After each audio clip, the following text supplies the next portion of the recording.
Elkhart Lake, Wisconsin, population just over 1,000 normally. Beautiful spot straight out of a Norman Rockwell painting, or maybe a modern version of that. A spot with a long history in road racing. They began competing on the streets of the town in 1950, and everywhere you go, there are reminders of just how tied the area is to the sport. Just up the road is Road America, the scenic 4-mile course hosting the NASCAR Nationwide Series today. Fast It All helping us with our aerial view of this massive track.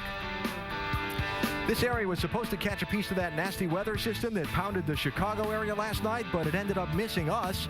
It's left behind some simply beautiful conditions. High 70s today, a little bit gusty on the wind, and just a gorgeous, gorgeous Wisconsin afternoon for these fans, drivers, and teams to witness this inaugural Nationwide Series race here at Road America. Down on the grid, final moments of preparations for the drivers. Rusty, when you're getting ready to go road racing, everything's got to be just right inside that car, huh? Oh, it's got to be dead on. It really does. I mean, you got to make sure your brake pedal, your gas pedal's positioned right, everything inside you is right, because you're moving around a lot inside of a road race car. Left, right, shifting, braking. I mean, a lot of stuff happening, and you got to feel comfortable inside that car. And road racing is hard on the vehicles. I mean, the cars, the brakes, the engine, everything is very, very hard on the car, so you got to make sure the preparation is as good as it can be on the car itself. And for these drivers today, a little bit of a break. It was 90 degrees here the other day when they had the open test day here on Thursday. So that extra 10, 12 degrees less is going to help with the physicality of this race and the wear on those race cars. Yeah, it'll definitely help the brake cooling, and that's what a lot of cars and teams are worried about, is the brakes being cool enough.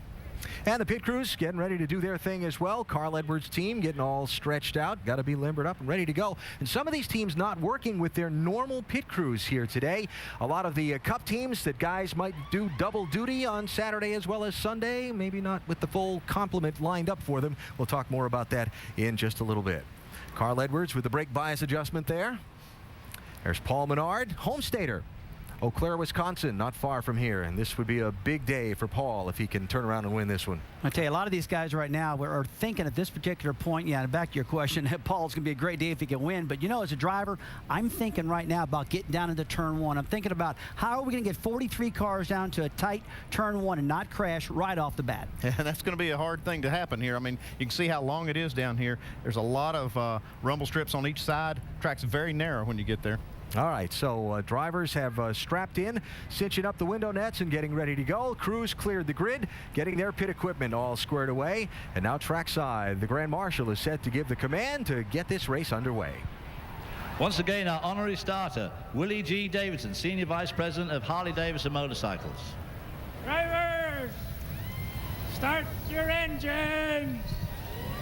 Fire it up there, man. Fire it up. Fire it up. Hey, Trent. Fire them up.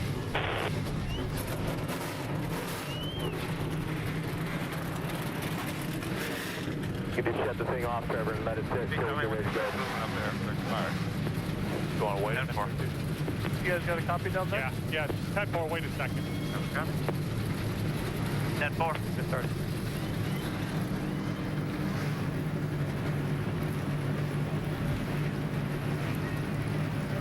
All right, so these are going to be some kind of lengthy pace laps, so we got a minute to tackle a couple of extra topics here. Rusty and Andy, every time we get into one of these road course races, the road ringers that come in, guys that make their name road course racing, but don't have a lot of experience in these stock cars, against the guys that run these stock cars every week, but don't have a lot of road course racing in their backgrounds. At a track where they've never competed before, the stock car guys, who has the upper hand? I really think the stock car guys do it other racetracks, but this particular track, first time they've ever been here, I really think the ringers have got the upper hand. You look at Jacques Villeneuve, he's qualified second. And a lot of the ringers are in the top 10. They're doing a fantastic job around here, and they know the problem areas. They know how to keep the car on the track, keep it out of the gravel traps, keep it out of harm's way. And that's what I'm a little concerned about with the regulars, though. Yeah, and if you look at this Cup Series, the Sprint Cup Series, you'll see that the stats will show the regulars have the advantage. And like you said, Rusty, there are a lot of good, talented road racers here, but Carl Edwards is here, and I really do believe he is going to be the guy to beat. He's on the pole. He won the last road course race we had, so I think he's going to be the guy to beat. Paul Menard's going to also be another regular that'll have a good shot. Carl Edwards, you mentioned. Carl and Brad Keselowski and Paul Menard running the double duty this weekend, but as it has been in past years, one oval race, one road course. This weekend, it's two road course races. Does that help them somehow?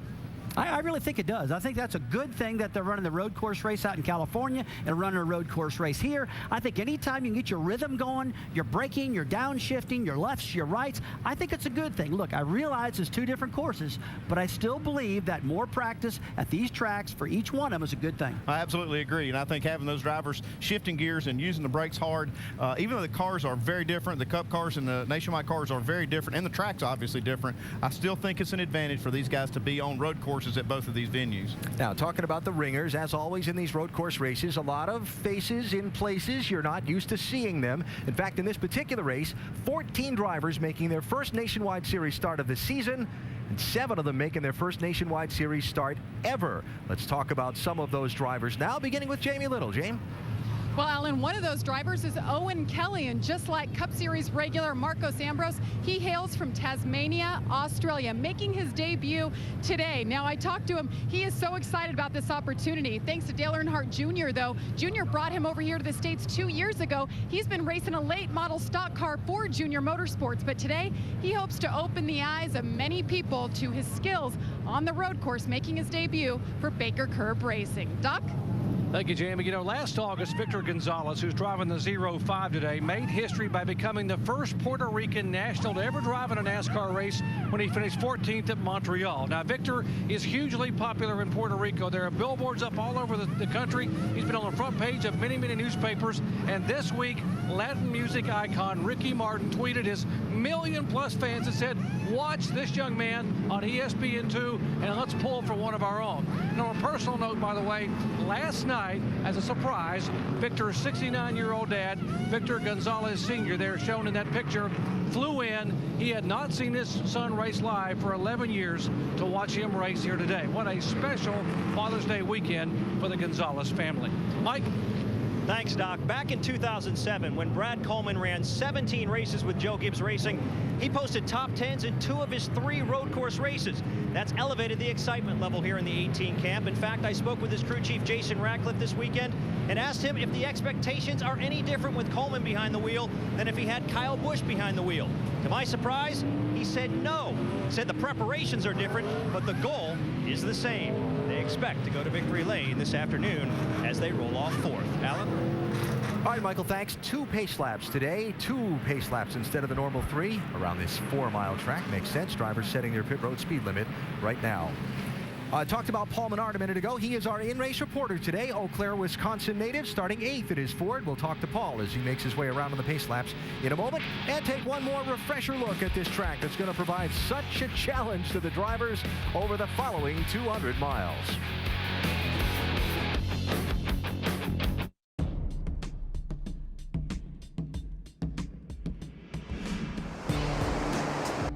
It's like a blast of hydration to your face. New Schick Hydro with water-activated gel that hydrates your skin as you shave and lasts up to twice as long as ordinary strips, while Ultra Glide blades with skin guards smooth the skin to reduce irritation. Ready for a blast of hydration? Visit SchickHydro.com/free hydro now and get a mail-in rebate good for 1 free razor. Then try it and see the difference for yourself. But hurry, this is a limited time offer. Terms and conditions apply. New Schick Hydro, the only razor with a gel reservoir that hydrates your skin as you shave. There's even a precision flip-top trimmer for hard-to-reach areas. Experience the new Schick Hydro free. Visit SchickHydro.com/free hydro and get a mail-in rebate today. Visit now. The offer won't last. It's the best shave for your skin. The new Schick Hydro. Free your skin.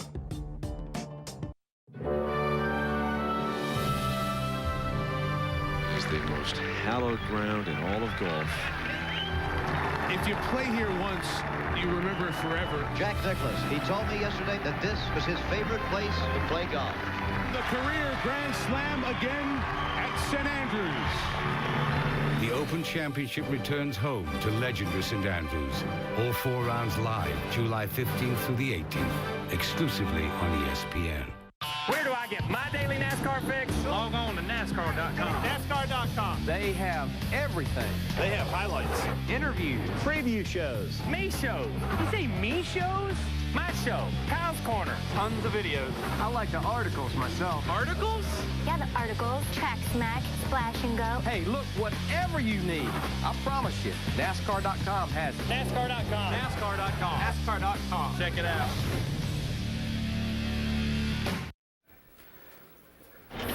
Already been a busy day here at Road America. Qualifying held about 9:30 local time this morning. Carl Edwards out early and out fast.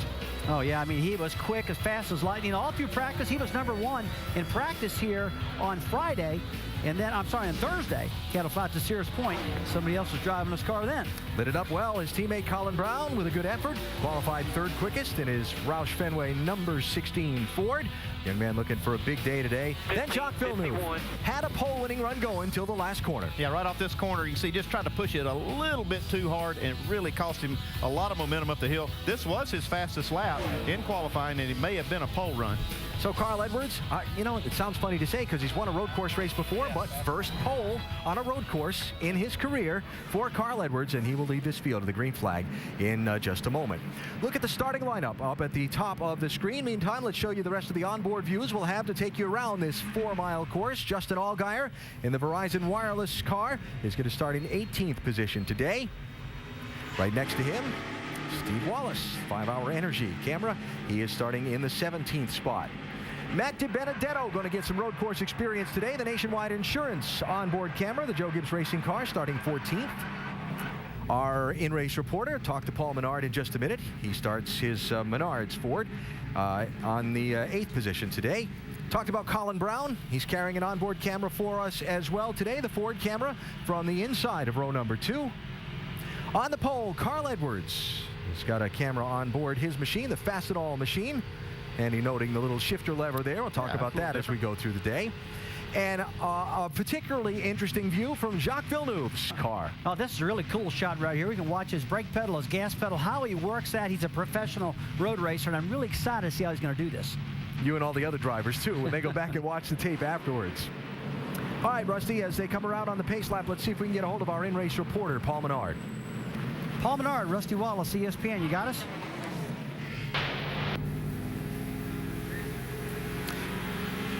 Give him another shout there, Rusty. See if we can get him. Yeah, Paul Menard, Rusty Wallace, ESPN. You got us? Yeah, Rusty, I got you, bud. All right, Paul, this is the first time here for the Nationwide Series. A lot of people want to know, from your opinion, how are these Nationwide cars coping with Road America? Well, the Nationwide cars are pretty fast here. Obviously, we've got a lot of horsepower, got a lot of weight to stop, though, too. It's going to be really hard on brakes. There's 3 huge braking zones going in turn 1, 5, and 12. And definitely going to be hard on brakes, but I think our car's pretty good. We've got a fast Mastercraft doors Ford, and didn't get the qualifying lap, I hope, but we'll make it up here. All right, Paul, we've got an ESPN mailbag question. It comes from Helen in Asheville, North Carolina. The question is, how much does your previous experience at Road America benefit you here today? Well, it helped the first session on Thursday. We're P1, then second session is P2, so it helped for about 10 laps. And these guys are so good, they picked up right away. And you know, Carl's pretty fast up there and got a lot of road racing experience around me here. So it's gonna be a fun race for sure. All right, Paul, have a great race today. Now, Andy Petrie is going to speak to your crew chief, Matt Pusha. Hey, Matt, Andy Petrie in the booth. You got us? Yeah, I got you, Andy. Hey, Matt, we've been talking about strategy, and without tipping your hand, can you give us a little bit of insight on how you're going to run this race today? Well, without showing you all of our cards here, road course race is a little different here than the typical oval track. You have to play the race backwards and figure where you can make it on fuel mileage. The difference here is this track is so big, you could really get yourself in trouble if you get too aggressive with your fuel mileage. The problem here is you're going to have NASCAR, the way rules are this year, they have 3 attempts at a green white checker, so you have to take that into consideration. So, you know, track position is going to be big, but you don't want to get too aggressive with your strategy. just try and we got a good enough car where we can we're going to be there at the end. Just we got to not take ourselves out of it. Okay, Matt, I really appreciate you guys talking to us today, and good luck. Fine, Andy. All right, so we'll keep an eye on Paul Menard's progress throughout the day. Again, a refresher course, since this is a new track to most NASCAR fans. 4 miles around, 14 turns, Rusty. Let's take a run around the track here, Alan. First of all, the start-finish line there, fast front straightaway, 165 miles an hour. Down in the turn 1, a good passing zone right here. I expect to see a lot of passes. Hard right turn. After you have to leave turn 1, it's all the way down to turn 3. You're really running downhill. After you leave turn 3, you're setting up for that high-speed back straightaway into turn 5. Now look, folks, this is a hairpin left-hand turn. This corner is very easy to overshoot. You don't want to do that. If you do that, you land out there in the gravel traps. You climb uphill to turn 6. You're in second gear at this point and getting ready to set up to run through turn 7 through 8. And turn 8 is another one of these really good passing zones. It's a hard left-hand turn. You really got to keep it in tight. If you don't, you'll get out in the gravel trap on that one. You don't want to do that. Now the carousel, kind of slow, I think, about 90 miles an hour around the carousel. You got to keep it in tight. And that really sets you up for a corner called the kink that I really don't like a whole lot. A little bit of a scary corner. A lot of people have had problems in the past, so the guys have really got to be careful coming through the kink. After you leave the kink, it's down the back straightaway into Canada corner. Corner number 12, they call it. Keep it in tight. Another good place to make a pass. I talked to Ron Fellows. He said, Rusty, this particular spot in the track is my spot that I picked to do most of my passing. You exit turn 13 and then turn 14, and then you climb way uphill, almost 100 foot to the start-finish line, and that's the lap around Road America. All right, and as we talked about a little while ago, Rusty, passing zones here primarily at the end of the long straights. Yeah, 165 miles an hour like you talked earlier, getting into turn 1. And Andy, this is a tough corner right here. You got to stay on the track. Yeah, you see how narrow it is because of these rumble strips. You can see the curbs on each side. You're going down into turn 5. This is another really high-speed entry, and you can get into wheel hop situations. You're going to try to outbrake they're going to try to outbrake each other, and that's where the trouble can start. And the run down through Kettle Bottoms, as it's called, the kind of kink straightaway out the back there to turn 12, Canada corner.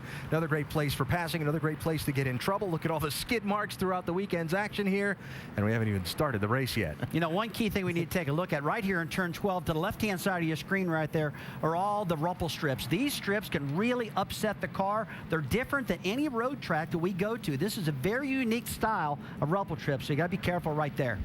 I think these guys are anxious and ready to start this race. This is Carl Edwards on the pace laps here. Get this thing off the track. I want to go. Ready to get started. Yes, sir. Green flag when we come back to Road America.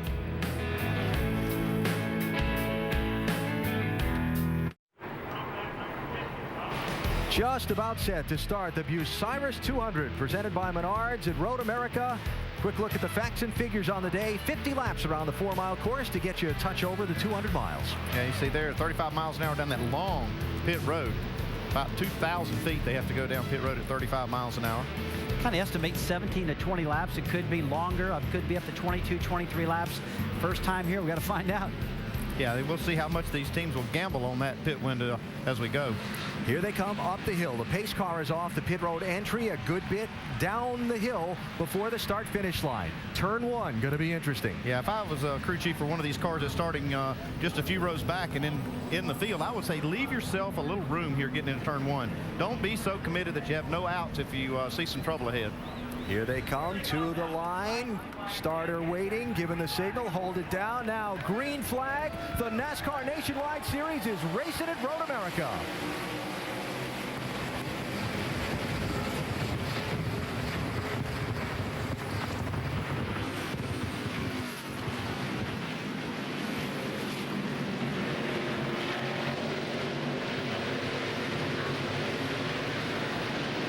Carl Edwards on the break, away from Villeneuve. Brad Coleman slides into second in the 18. Villeneuve is third. Colin Brown fourth. That's McDowell in the 81 and Gone in the 62 for fifth. Excellent job of give and take in turn 1 and 2 right there for the whole field. Yeah, but now we got the long back straightaway down into turn 5. They're going to have to do it again because they're running the same speed down this high-speed back straightaway here, about 165. Villeneuve for second. Here. That's Villeneuve in the 32 under Brad Coleman. Back to second spot. Now see, they get out in those ripple strips. They got to get off of those things. That really upsets the car over there. And the goal for these drivers is to keep the car on the track and try not to use these strips as much. And one of the reasons you don't want to get on those things too hard is because it does cost you grip, especially rear grip. When you get those rear tires on those bumps, you lose a lot of that traction you need to get off these corners. Down to turn 8. Now this is the other passing zone we talked about, Alan, early in the show. You'll see some passing into turn 8. Looks like these guys are all minding their P's and Q's right now. Now into this popular carousel corner. Now this is a flat, downhill, kind of off-camber corner to the right. It's almost like an oval track corner like at Martinsville, but it's the other way. And you carry a lot of speed down the hill now into this corner, which is a very high-speed, dangerous corner. And the Kings. Somebody scuffed some tires off to the right. Was that Patrick Long in the 90? Might have been Brown in the 16. We talk about Patrick Long, another road racing ace. He drives for Team Porsche off and on. Actually drove for Penske. Very good in that number 90 car. You see him coming into frame right now. Ron Fellow's right behind him there. That was Long. That was looking to make a move to the inside and then fell back in line through Canada corner. See, Villeneuve hangs his tire right off that. Oh, you got another car off the track just a little bit. See what that costs you. 27 is Kelly, the Australian, in his nationwide debut. It did cost him a spot. Paul Menard went through. You know, people talked all week long, Alan, where can you pass around this racetrack? You got the regular spots, turn 1, 5, and 12, but if somebody makes a mistake, like Aaron Kelly did, or Owen Kelly did there, you can see how Paul Menard was able to overtake him. Kelly going to take a peek back to the inside. Not quite. Those two drivers racing for 7th and 8th spots. You know, there's been a lot of concern coming into this track about what the brakes are going to do. You know, a lot of brake zones here, Andy. They can really overheat the brakes. I mean, I think the judgment is still out. What's going to happen? One thing they do have is long straightaways to cool the brakes, but they go to these corners at such high speed that the brake pads wear a lot. I think that's what the teams are worried about more than anything is the brake pad wear, because they do have a lot of cooling time as they go down these long straightaways. And the crew chiefs that I talked to, Andy, were making this decision over these last couple of days. They said, you know, if there's going to be a lot of cautions, we could be really aggressive with the stopping power of our brakes. But if the race goes long green, we're going to need brakes that are more marathon-ish, that can stand up to the punishment for the long run. Yeah, that's what we're talking about, that pad wear. We got a car off the track here, Justin Allgaier in the grass. Looks like he's no power as well. It actually looks like... Line at 01. Can't go anywhere. The drive shaft is... Uh-oh, yeah, he's got some major problems here. 10-4. I'll tell you, road course racing is so hard on equipment. And the driver has to really take care of it. It's a technique that you have to not be hard on these things. And if you miss a gear or you just happen to miss that downshift a little bit, it can really wreak havoc on that drivetrain. Oh, Andy, look at this. The track bar mount in the back of his car. Folks, you see the wheels going back and forth. Yeah, that's not even that's not what we thought it was. That's part of the suspension. Yeah, he's broke a suspension component. Yeah. Listen to this. On your left again. This car has broke a track bar and it's caused a drive shaft to fail also in the car. Justin Allgaier 17th at the time. He's 3rd in the Nationwide Series Championship. You see he's come to rest just at the exit of turn number 5. And as yet, we're still under green because this is such a long track. Officials are waiting to see if he's going to be able to get that car moving or not. Now the caution flag comes out as the leader comes to the start-finish line. So full course yellow to remove Justin Allgaier's car at lap number, as we complete lap number 3. And that is going to hurt. Wasn't it Montreal last year when Allgaier had so much trouble in the rain and said after the race that they could take these rain tires and put them where the sun don't shine or something to that effect? Yeah, road courses haven't been too good to Justin Allgaier. Man, I'll tell you, this is a tough deal for Allgaier. He was fastest in practice yesterday for a long, long time. His car was really good. He was actually following Jacques Villeneuve. I talked to Roger Penske this morning. Roger said, man, he really helped Justin a lot, but talk about crushing to the points right now. Yeah. This kid was way up in the point standings, and now he's going to fall big time. So wondering if we're going to see anybody gamble and come to pit road to top off the fuel under this caution. It's a little early. I don't know. We'll find out. Carl Edwards, a 2-second lead in the early laps erased by the first full course caution 3 laps in. Log on to NASCAR.com. They have highlights, interviews, preview shows, whatever you need. NASCAR.com has it. NASCAR.com. Check it out.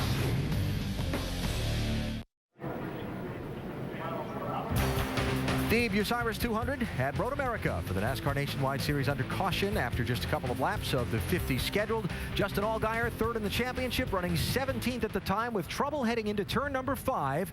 Have a listen.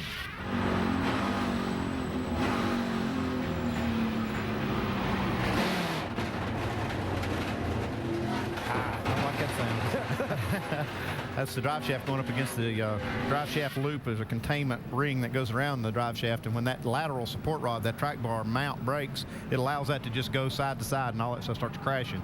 It sounded like its downshifts were fine. Sounded like the motor was running just fine. And as he went in that corner, it loaded up, and it broke that thing. Check out this, some of the Nationwide Series regulars that just are having trouble finding their way on road courses, some with more luck, some with more experience than others, but yet figuring out how to do this is part of what you got to do. And I'll tell you, Justin Allgaier has done a good job of figuring out how to road race. He was very good in practice yesterday. Talked to his crew chief, Chad Walter, and he said they've been to a lot of road course test sessions, and he's getting better and better. They were going to have a good run today. They felt good about it. Looks like they just had a part failure there in that track bar mount, somewhere in that system. And you know, like I said, these lefts and rights and all these bumps and curbs are hard on that suspension. You know, I want to talk about these curbs too, because these curbs are unlike any that we see at Sears Point, Watkins Glen, Montreal, or even Mexico City. They're unique, and they're very, very rough. If you get on top of them, that's not one of them there, but it looks a little bit like that. I mean, there's another series of them that the way they're shaped, they start out very shallow, and as they go out, they get deeper and deeper, and it really will jackhammer the pieces and parts in a car right in half. You and I went out on the track the other day. I think we were both amazed what they look like. Yeah, we were in the pace car, 2 different pace cars. I was following Rusty. He would go off to kind of demonstrate that to the passengers he had with him, and the tires would really jump off the ground about a foot, it seemed like, when you went across those rumble strip. Yeah, it was quite an adventure riding in those pace cars, I can tell you that, with these two driving. There's the opening to pit road, and none of the front runners diving in, so we'll take a break. Under caution for the first time in the Bucyrus 200, Carl Edwards out to the early lead over Villeneuve, Coleman, Colin Brown, and Brendan Gaughan.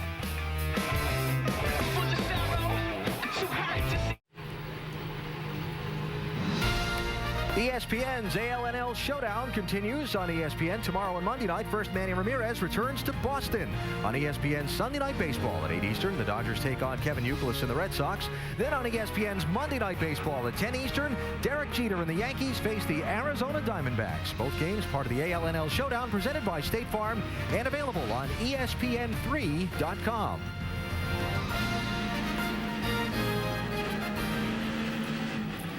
Under the first caution in the Bucyrus 200 at Road America, under this caution flag, we've had one driver change. The 24 car back on track now with Chris Cook aboard the machine. Eric McClure, the car's regular driver, had some surgery earlier in the week and has gotten out of the car under this first caution. And Cook, a veteran road racer and driving instructor, has gotten aboard. Yeah, I'd say that'd be a good pick to put in the car. He's a talented road racer, so this should be a good move for them to get out here and get a good finish. Justin Allgaier's car stopped on track. The reason for this caution, Jamie's caught up with him. Well, they're watching patiently here, waiting for the 12 car to get brought down to you guys. Justin, what exactly did you feel, and where did the problem begin? Well, going through the kink, I got over onto the rumble strips and got the grass just a little bit. Unfortunately, just the jolt of it broke the track bar, and I knew something was wrong. I couldn't exactly tell, and the spotters were trying to figure out what was going on, and felt it moving around, and unfortunately, I finally broke the drive shaft, I think, and ended up getting us stopped. But these guys are going to do a great job. Verizon Dodge guys do a great job every week. Unfortunately, they don't know where to bring the car, so they've been driving around in the pits here, and we're waiting for it back. But hopefully we can salvage some points out of the day and have a good race. Now, they're bringing the car back here. All the guys have all their tools ready to go. What is the plan of attack? Just basically get under there and make sure that we get all the damage fixed, but make sure that there's nothing else that's going to cause us any problems later on in the race. And we've already had injury. Let's not add insult to it as well. So try to get it fixed the best we can and get back out there and run as many laps as we can. All right, Justin Allgaier sits third in points, Alan. He needs to salvage every point possible.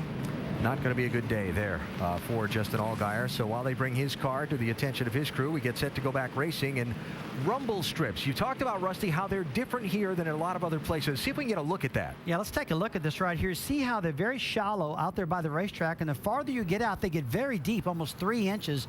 And I'm telling you, I drove pace cars around here and actually drove a historic road race car up here 2 weeks ago. And when you get on those things, it really jolts the car around. And as you can tell from what Justin said, he got on those. It actually broke the track bar. They were so severe, and he's out of the race now. He's only at lap 1. Lap 2 it happened. Those are filling shakers. Shake the fillings out of your teeth if you get on them too much. Yeah, shake everything else too. So that's not a good thing. All right, pace car going to head off. Carl Edwards, the leader. Among those who came down pit road, Jason Leffler. That time, report up from pit road is that the alternator had become disconnected. That's a problem they need to get a hold of, because they were leading the race at Charlotte with an alternator problem. Casey Kane driving the car. That's something they need to get fixed. And we go racing with Villeneuve on the outside of Edwards.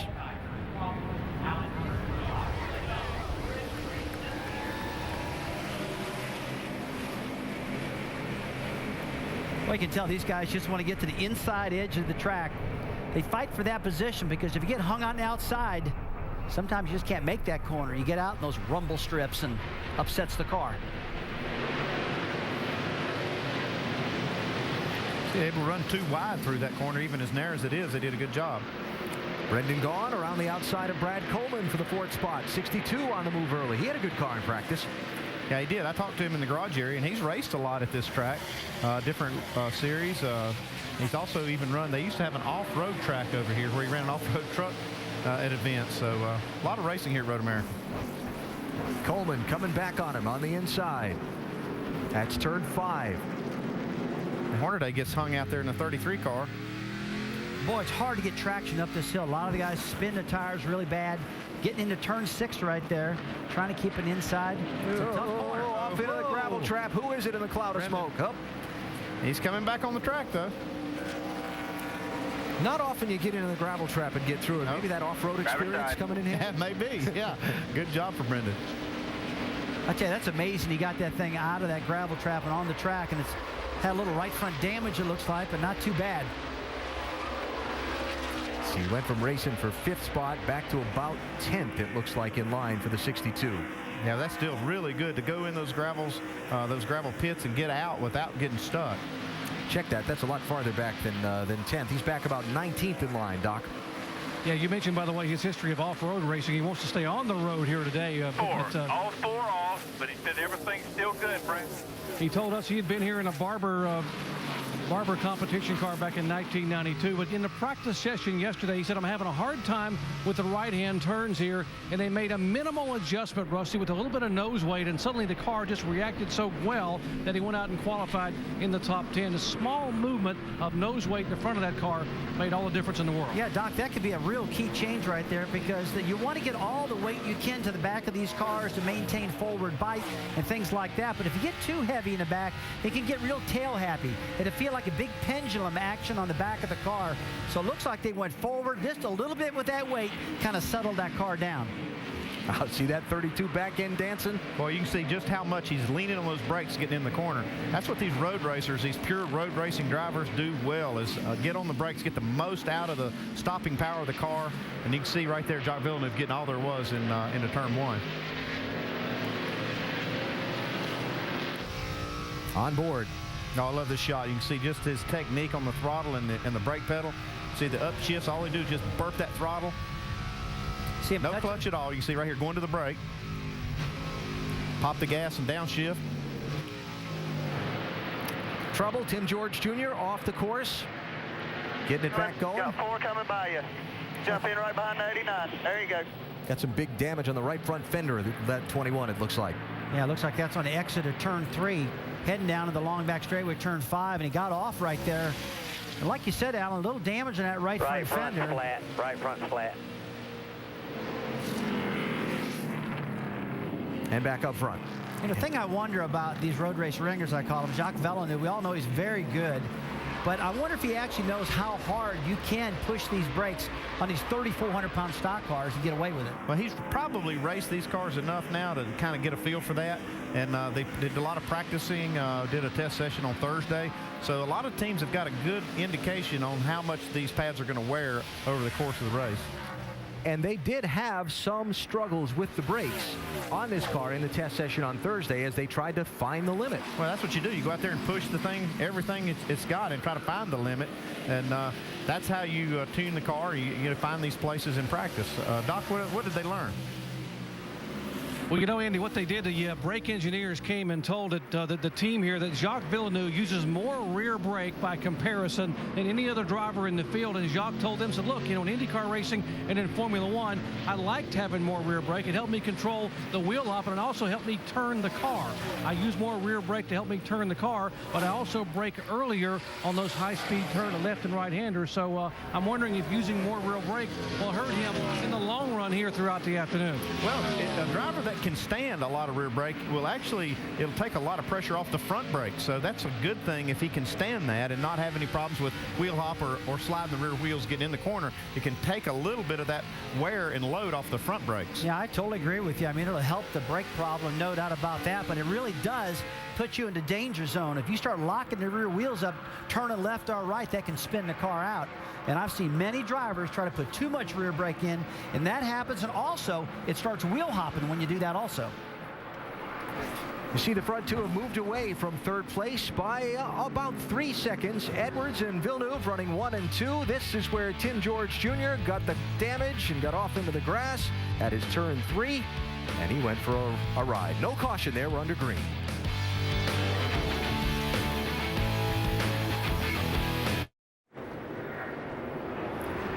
Beautiful day in Road America. Looking down with our aerial coverage brought to you by Fastenal.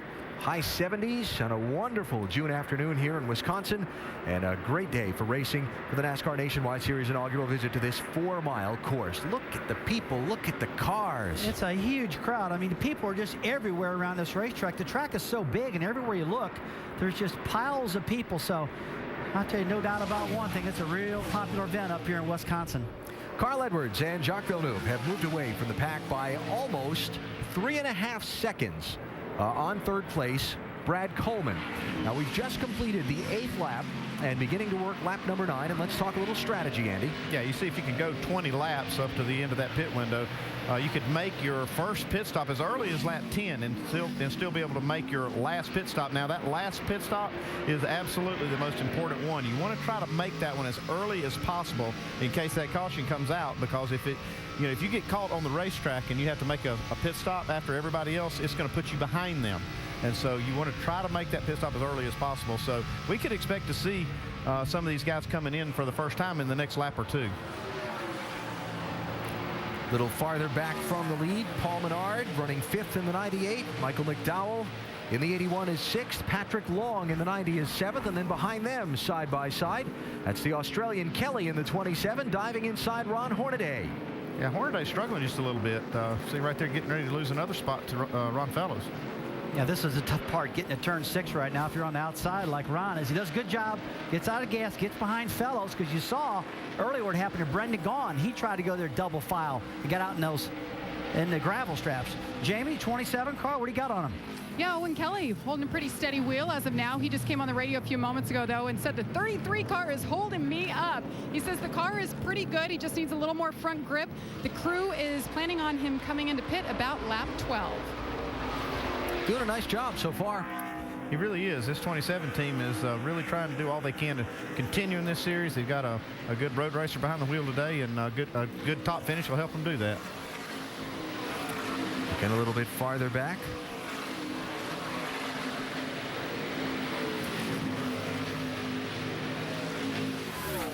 Seven car, J.R. Fitzpatrick. 23 there in the frame, Alex Kennedy, youngster out of New Mexico. And there's Brendan Gaughan. Remember, he got off course a little bit earlier, running in the top 10. That 62 car, now back to 20th spot, Rusty. Yeah, he's back. He doesn't want to be back that far, but he knows he's got to get to lap 10 or 12, get inside that pit window, get back down, and get the car back in shape. I do believe we'll have some cautions that'll close his field back up, and he'll probably be okay, but just don't be impatient right now and get crazy behind the wheel. He got off course. You really got to control your emotions at this point. 99 car, Trevor Bayne, his first Nationwide Series road course race, period. That's a lot to learn. Doing a good job. You see all these cars running in a line, and you heard we heard Owen Kelly saying he was being held up by Ron Hornaday. if you're inside your pit window, right now would be a good time to make a pit stop, because you're not going to lose a lap, and you can get in a part of the racetrack where you don't have a lot of traffic and make good lap times and not abuse the car. You know, you're talking about your pit window, Andy. We all know if you pit at lap 10 and everything goes good, and these cars can run 20 laps on fuel, it'll work. But they're all concerned to me about that green-white checker. 3 attempts at the end of the race. So, I mean, we might see guys 12, 13, even as late as lap 14 hit pit road, because you and I kind of estimated that we think these guys started with about 15 gallons of gas in these cars because they didn't get to refuel after qualifying.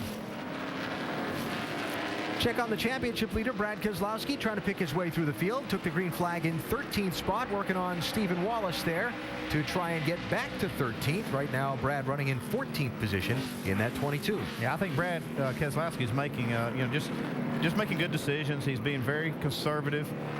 This is just a race he needs to survive and not beat himself. Yeah, you got to believe that. That's absolutely correct, because like we talked earlier in the broadcast, what's the key around this track? Stay on the course. Don't tear your car up. And I really think they're anticipating that first pit stop and just logging laps right now and trying to feel the car out and not make any mistakes. Yeah, I talked to Brad here on Thursday during the test day before he went off to Sonoma to do the Sprint Cup qualifying yesterday, and he talked about this day being being about common sense for him. Just got to keep the car on the pavement, let the race play out for a while, let the strategy play out for a while, and right now he's back in traffic where that's easier said than done. Well, you'd be surprised how many spots you can gain by just being conservative and staying on the track. Yeah. Because these other guys are going to beat themselves, and you can just take their spot as they do it, and it's not a bad way to make ground in the make headway up in the field. Just let the other guys make the mistakes. You know, we talk about staying on the racetrack, and to some people that might think, hey, that's pretty simple. I mean, it's a no-brainer. We know we're supposed to stay on the track, but when you're running this fast, 165 like they are now, into turn 1, and you're downshifting and you're locking the wheels up, trust me, folks, it's hard to stay on the track. Well, I know, Rusty, you were talking to your son Steven here in the 66 about slowing down. And his natural instinct as a race driver, and anybody's instinct as a race driver, is to pass that car in front of him. Oh, yeah, and I told him, I said, you're going to tear your transmission up, you're going to burn brakes up. He said, Dad, it seems like the smoother I am, the slower I am. I said, well, yeah. He said, I got to attack this track to get the car to run fast. I said, you know what? It's not going to survive with you doing that. You're going to have to take care of it. And you know, don't wish any bad luck on anybody, but we did see a problem with Allgaier early because of those rumble strips. First move to pit road is Michael Annett, and he does that on the 11th lap, 10 completed.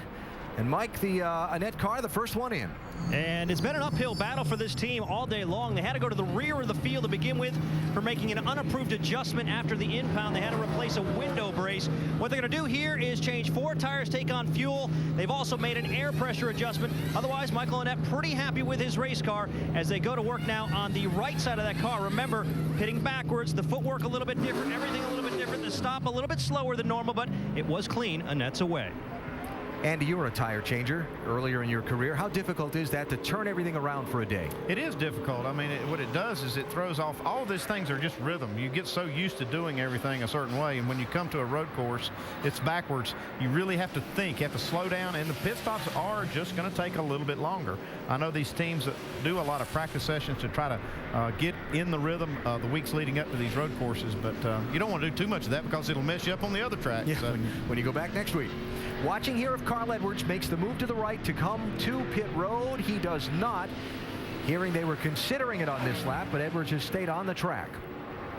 We talk about Edwards. I've been looking at his lap times right now. He's putting like 0.6 of a second on these guys in second place, third place, fourth place every single lap. That car is a specialized road race car.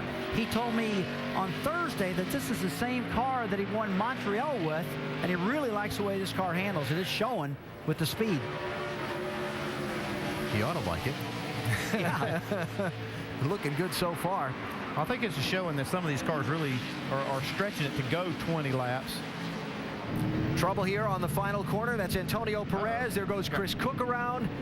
Perez drops some fluid. Yeah, look at the fluid streaming across the track as that 87 car went across the track onto pit road. And that is going to put us under yellow for a second time. Oh, man, we've got big problems with this 87 car. see he's still got a big trail of oil coming out of it. See the window net down. Looks like he knows there's a Sure you cut it off. major malfunction here. There, Brendan Gaughan, I don't know if he made it. He may have made it on pit road before the caution came out. Doc? And they are so excited and pumped that they got that big break. They had gone by the line, as you said, Andy, so now they go come in and get to service the car, take their time, make an air pressure adjustment, put 4 fresh Goodyears on, add some Sunoco fuel to get it full. So they had planned this pit stop here on coming on to lap 12 after completing lap 11, and they got a big time break. Oh, that's a huge break, Doc. They're going to be able to make up a lot of ground right here. Some of that ground they lost earlier in the race when he ran off the track. This made up for every bit of that. Was it our buddy Ken Schrader used to say, if you can figure out when the cautions are going to happen and pit just before them? Just right before. That's what they did. They pitted right before the caution came out. Pre-stop, buddy. You'll be leading when everybody pits now.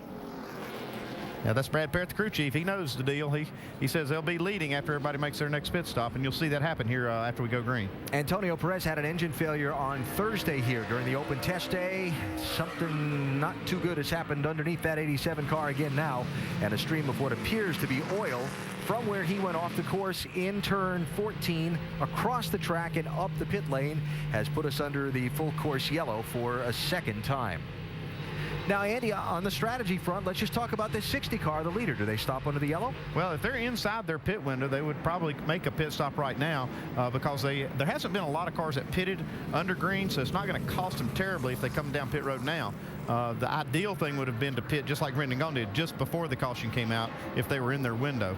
But you hit the key there. Because not many guys have made the green flag pit stop yet, they'll be fine. They'll be okay if they make it right here. Now, you talk about luck. Gaughan coming down pit road, just crossed under the entry of pit road on the track, and the caution flag falls. I mean, wow. You have a big problem, and now it's perfect for you. And Michael Annett, another car that made a pit stop under green, he'll line up in front of these cars that do pit under caution. NASCAR confirming, by the way, that Brendan Gaughan is good with his pit stop. He was past the point he needed to be when the caution was called. So the 62 car, the 15 of Michael Annett, they're going to have great track position once everybody else pits, as we expect they will, under this yellow flag. So coming back around now up to turns 13 and 14. This is the part of the track where the trouble happened a little while ago. You see the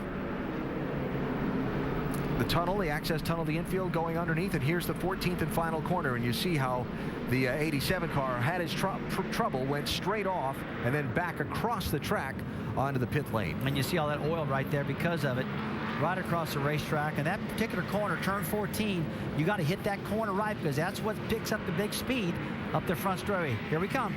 Now, 35 miles an hour plus the 5 mile an hour buffer that NASCAR gives you on a pit road that's over 2,000 feet long. And starts about right there at the red line. So right there at the bridge is where pit road speed starts. Now you can see just how far it is before you start getting to the pit stalls. All right, first pit stops of the day for most everyone on the track. Jamie's got Colin Brown's pit. And Ricky Byers making the call for the first time for this team. He says first gear, 4,000 RPM down pit road. The call is 4 tires. They're going to take the tape off the front. He wants an air pressure adjustment, fill it up with Sunoco fuel. Remember, pitting backwards, first time for these teams this time around. He says the car is pretty good. Let's go over to Mike Massaro. There's a different team pitting the 18 car this week than normal. It's actually Kyle Busch's Truck Series team on loan. They're going to make a 4-tire change to Brad Coleman and take on fuel. Car's pretty good, Doc. Jacques Villeneuve said the car is great. He said he's just being very conservative with brakes. No changes in the 32 car. A little bit free on the right-hand turns for Carl Edwards. 4 tires, but no adjustments there. He was the leader and will be the first car off of pit road. Our nationwide insurance race off of pit road. Owen Kelly gaining a spot. Fellows, Hornaday. How about Steve Wallace up 4 on the pit stop? They got a fast pit crew. They've been practicing really hard. And look at Brad Keselowski, 4 spots for him also. We know the Penske guys are fast. But a handful of cars have stayed on the track under this yellow. We'll reset the restart order for you in a minute. You know, you put those cameras out at some of these corners for the neat view. Sometimes they don't last long. I wonder if the boss is going to send you a bill for that, Russ. Probably so. Just got a haircut, didn't it? Yeah.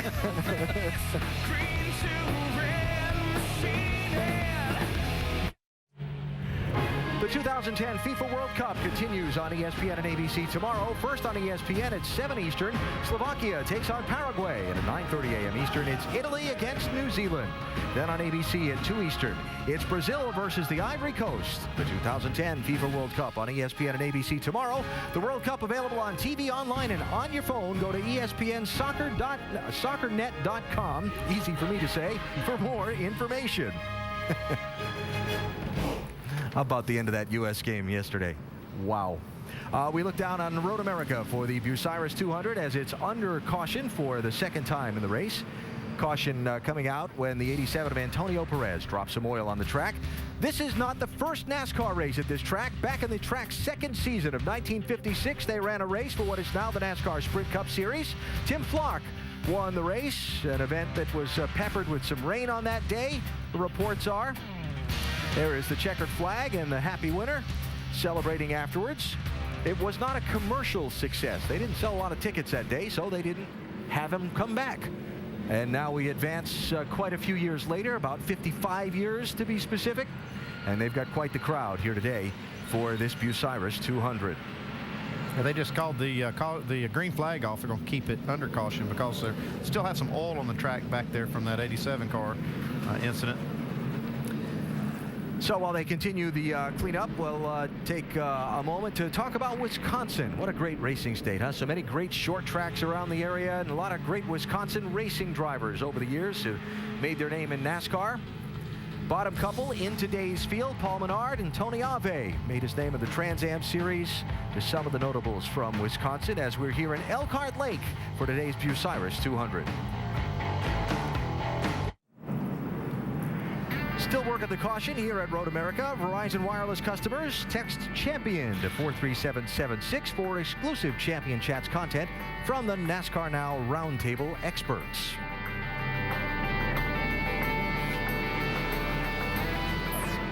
One to go signal being given right at your screen there out on the backside of the course, so we'll get the restart this time by. They finished cleaning up the oil down here in turns 13 and 14.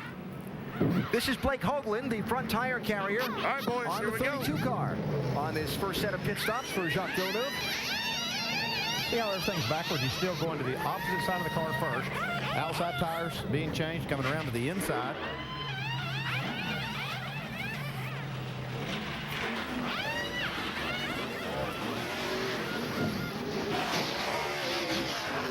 Pretty clean stop. There's some tight quarters down there. So the 32 showing 7th for this restart as we get ready to go. There's Blake carrying our crew cam for today, Iowa native. Now, Ron Fellows on that first set of pit stops had a little bit of trouble, Doc. Yeah, the 88 car coming on the pit road a moment ago was coming in, and Mike Oxendine, who carries the rear tire, was coming out across the wall, and Fellows nicked the tire, didn't get him, but got the tire and damaged the grill and part of the hood on his Chevrolet. They were going to try to bring him back in, but now they've called and told him to stay on the racetrack because they're coming down to take the green flag again. That damage going to affect the cooling on the car? It looks like it could. I mean, you see that grill up there. It could have damaged some of the ductwork, and so I'm sure that's what they're concerned about. I actually wonder if you get air underneath the hood right there and really cause the car not handle good, cause a lot of lift on the front end because it really killed the aerodynamics. You see under the Chevrolet logo right there, that air is going to get underneath that thing. And Andy, like you said, maybe it's going to hurt the cooling too. Looks like it's flattened the grill out also. Yeah, but effectively that just closes the opening. When you take that opening and take it from, from horizontal or from vertical to horizontal, then you lose the opening completely. And that's, I'm sure they're really concerned about that. They're going to have to address it at some point.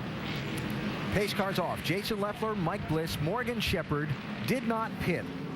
I see one problem with the lineup right here. You got Michael Annett lining up behind Carl Edwards. He did not make a caution flag stop right there. He should actually be in front of the cars that pitted under caution, being Carl Edwards being one of those. Edwards lined up inside of row number 2 for this restart as we go back racing.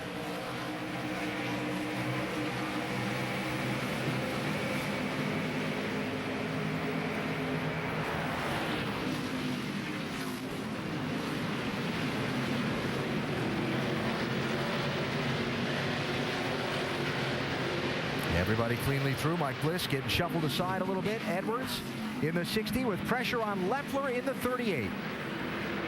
If you remember, Jason Leffler made a pit stop early with that alternator problem. That's why he stayed out right there and has the lead. Well, Jason Leffler, I'll tell you what, he could really learn something from Carl Edwards. Edwards was really sailing around this racetrack, and yesterday Justin Allgaier followed Jacques Villeneuve, picked up 2 seconds, just getting tutored by him. Here he goes, turn 5. And Brendan Gaughan getting forced out wide. Straight off now. Leave these guys behind. Oh, man, that is such a bottleneck down there. That's a tough corner. It's very, very tight. I mean, almost a hairpin left-hand turn. And see the guys coming in at turn 8 right now. Another good place to pass, getting at that corner. Into the carousel. Oop, Annette getting shuffled wide a little bit there in the 15. Oh, excuse me. That's into turn 8 right here. Now they're getting ready to get in the carousel. A lot of turns here. Brendan Gaughan shuffled. Paul Menard through. 98 car up to 4th.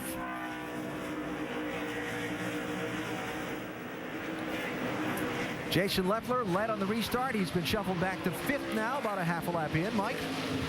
And much of the story this weekend revolves around the crew chief situation with the 38 Allen. There has been, shall we say, a little bit of instability there.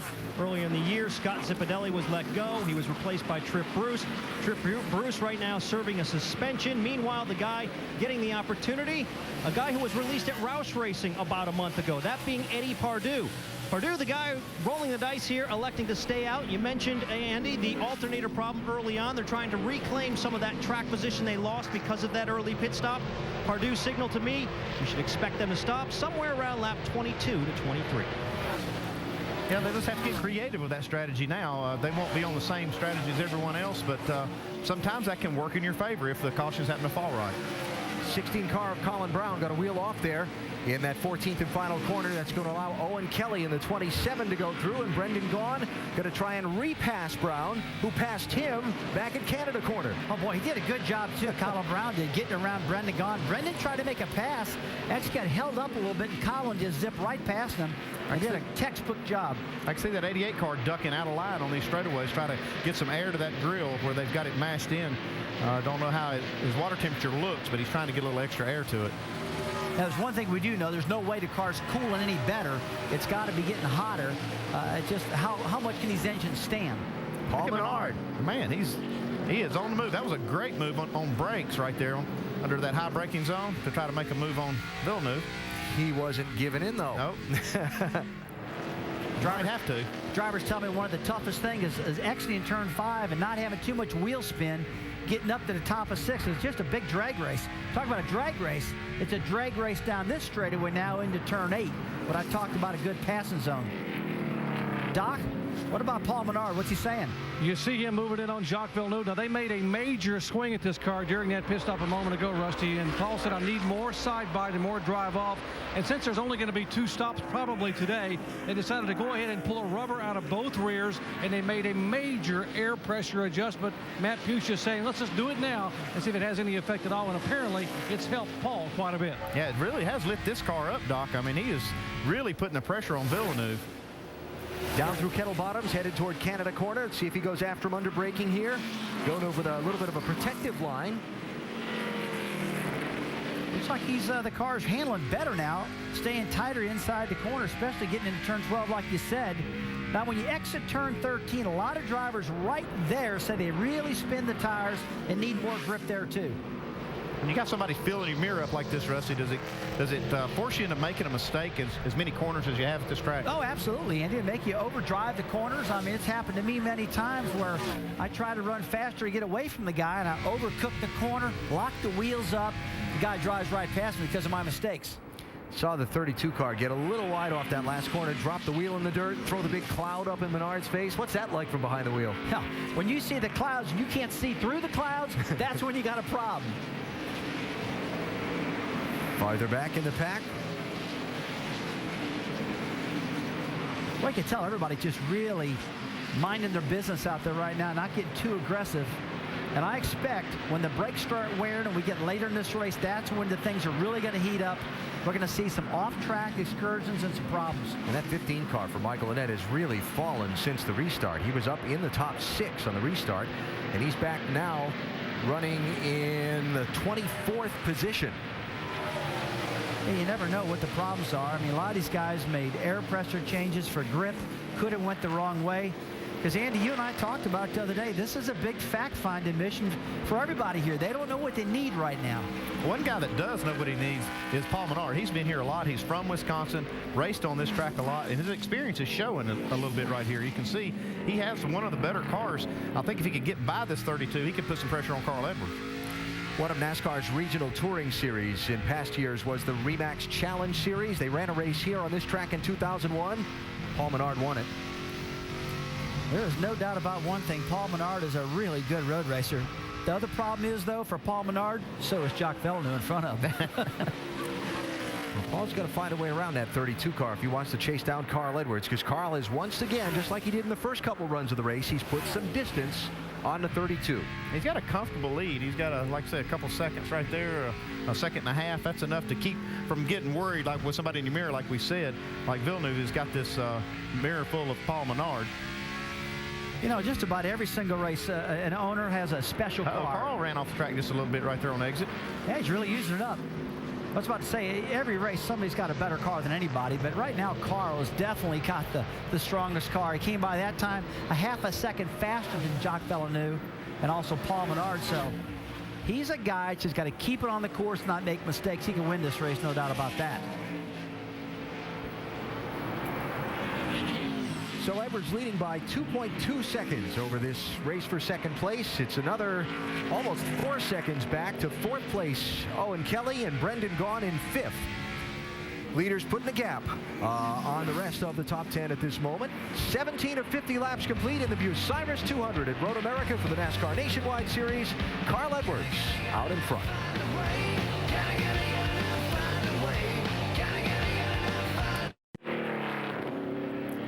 Back at the Bucyrus 200 presented by Menards. Make sure to go to NASCAR.com for all your latest NASCAR information. Carl Edwards working the 18th of 50 laps as the race leader and moving away from second place Jacques Villeneuve and third place Paul Menard. 3.4 seconds the gap from first to second. Wow. He is doing a great job today and just turned into a great road racer, Carl Edwards has.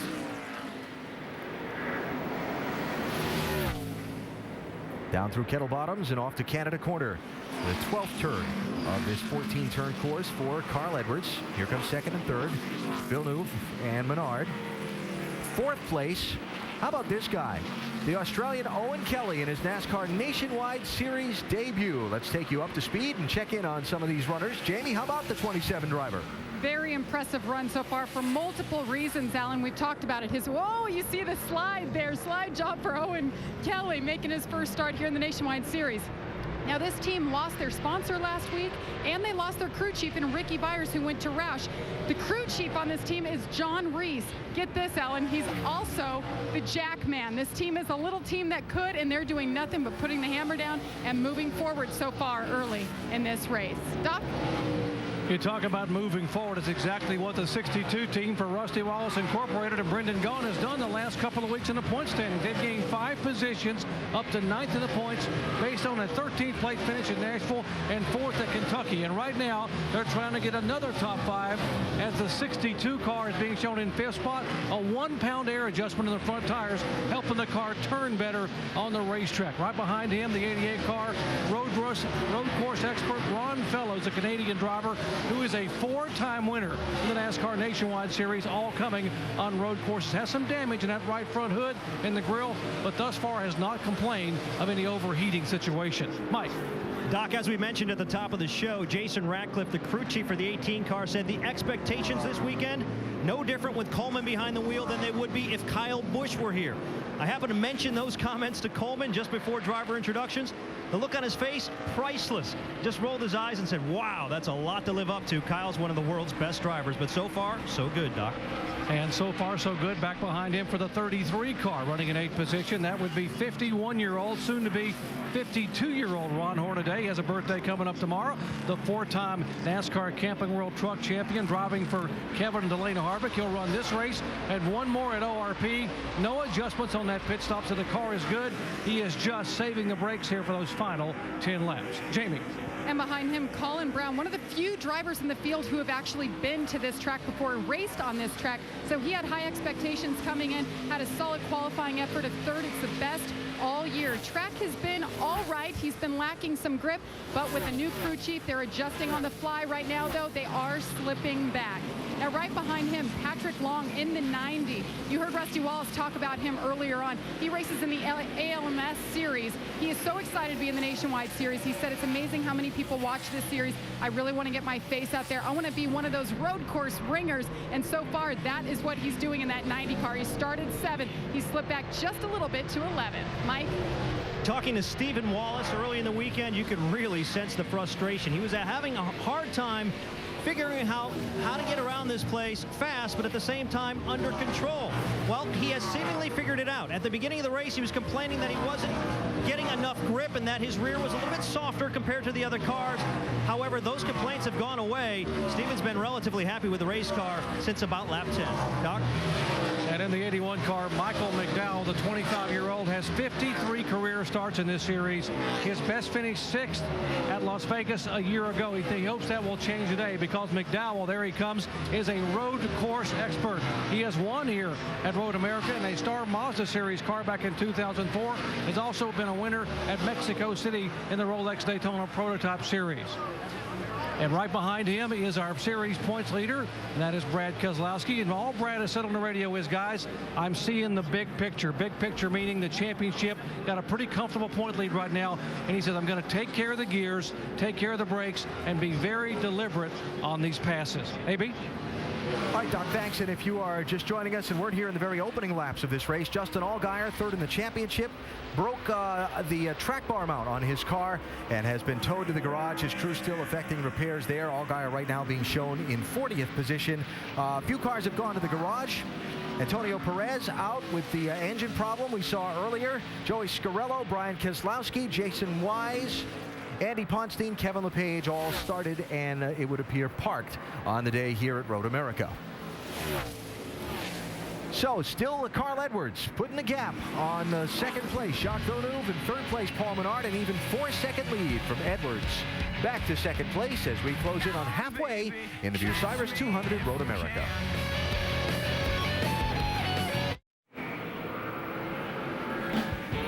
Beautiful look down on Road America in Wisconsin. A little go-kart track doesn't hurt anything either. A lot of fun out there. Aerial coverage brought to you by Fastenal.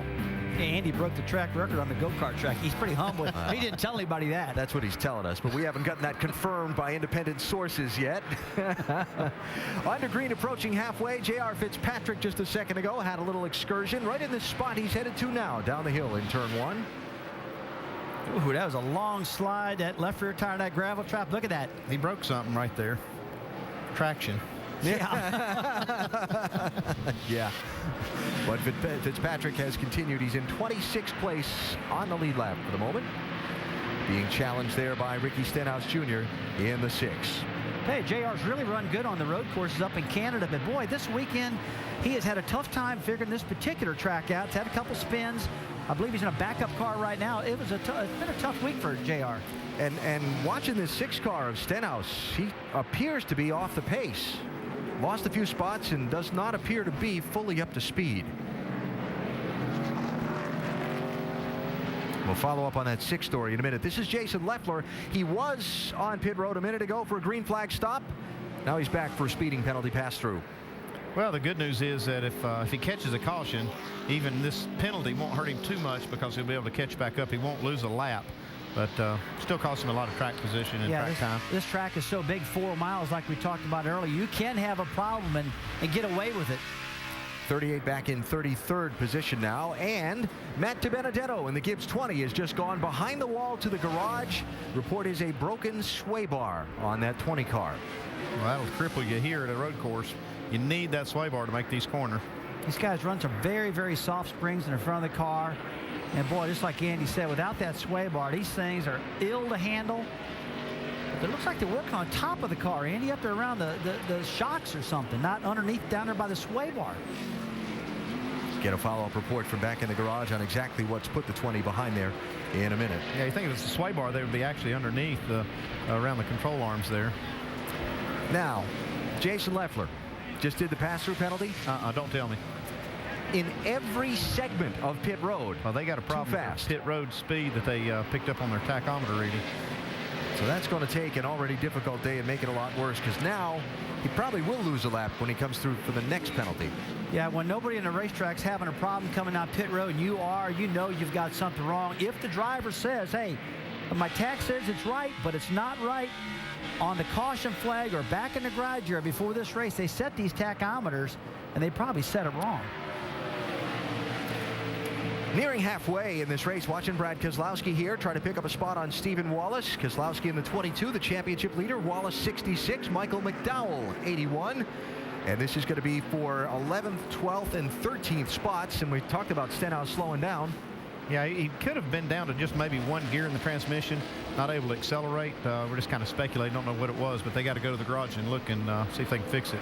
And again, we'll effort follow-up information there from the garage on why the 6 has gone behind the wall. So while we watch this race, what I wanted to comment on was a lot of folks were concerned about this being a real caution fest when we came up here, right? Very technical course, a lot of heavy braking, 14 corners, the whole thing. We've only had a couple of cautions. One was for an engine and dropping oil. Well, I'll go ahead and say right now, I was the one that thought we'd just be a caution fest, and I'm dead wrong. We haven't seen that many cautions here. What we got, one? Is that about it right now? Yeah, the one for oil and then the one for Allgaier breaking the track bar, and that's it. Yeah, these guys have been doing a fantastic job, but, you know, you go back and think about it, Andy, going into it, all the drivers did talk about getting off course, and I think they all know what they can get away with and can't get away with, and they don't want to get away with much, because if you get off track, you're in trouble here.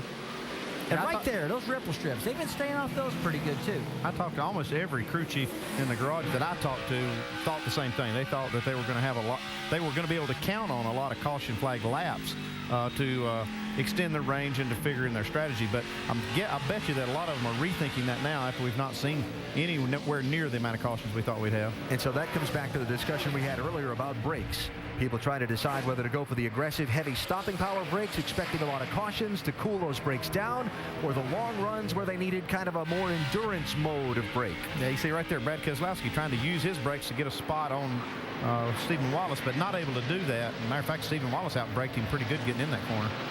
Hey, you know, Andy, I was talking to Ron Fellows. I mentioned his name quite a bit in the show because we had a lot of talk with him about braking and the bad spots in the course. He told me, "Mr. Rusty, you know, I know turn 1 looks like you can make a lot of passes there, but it's really hard to make those passes in turn 1.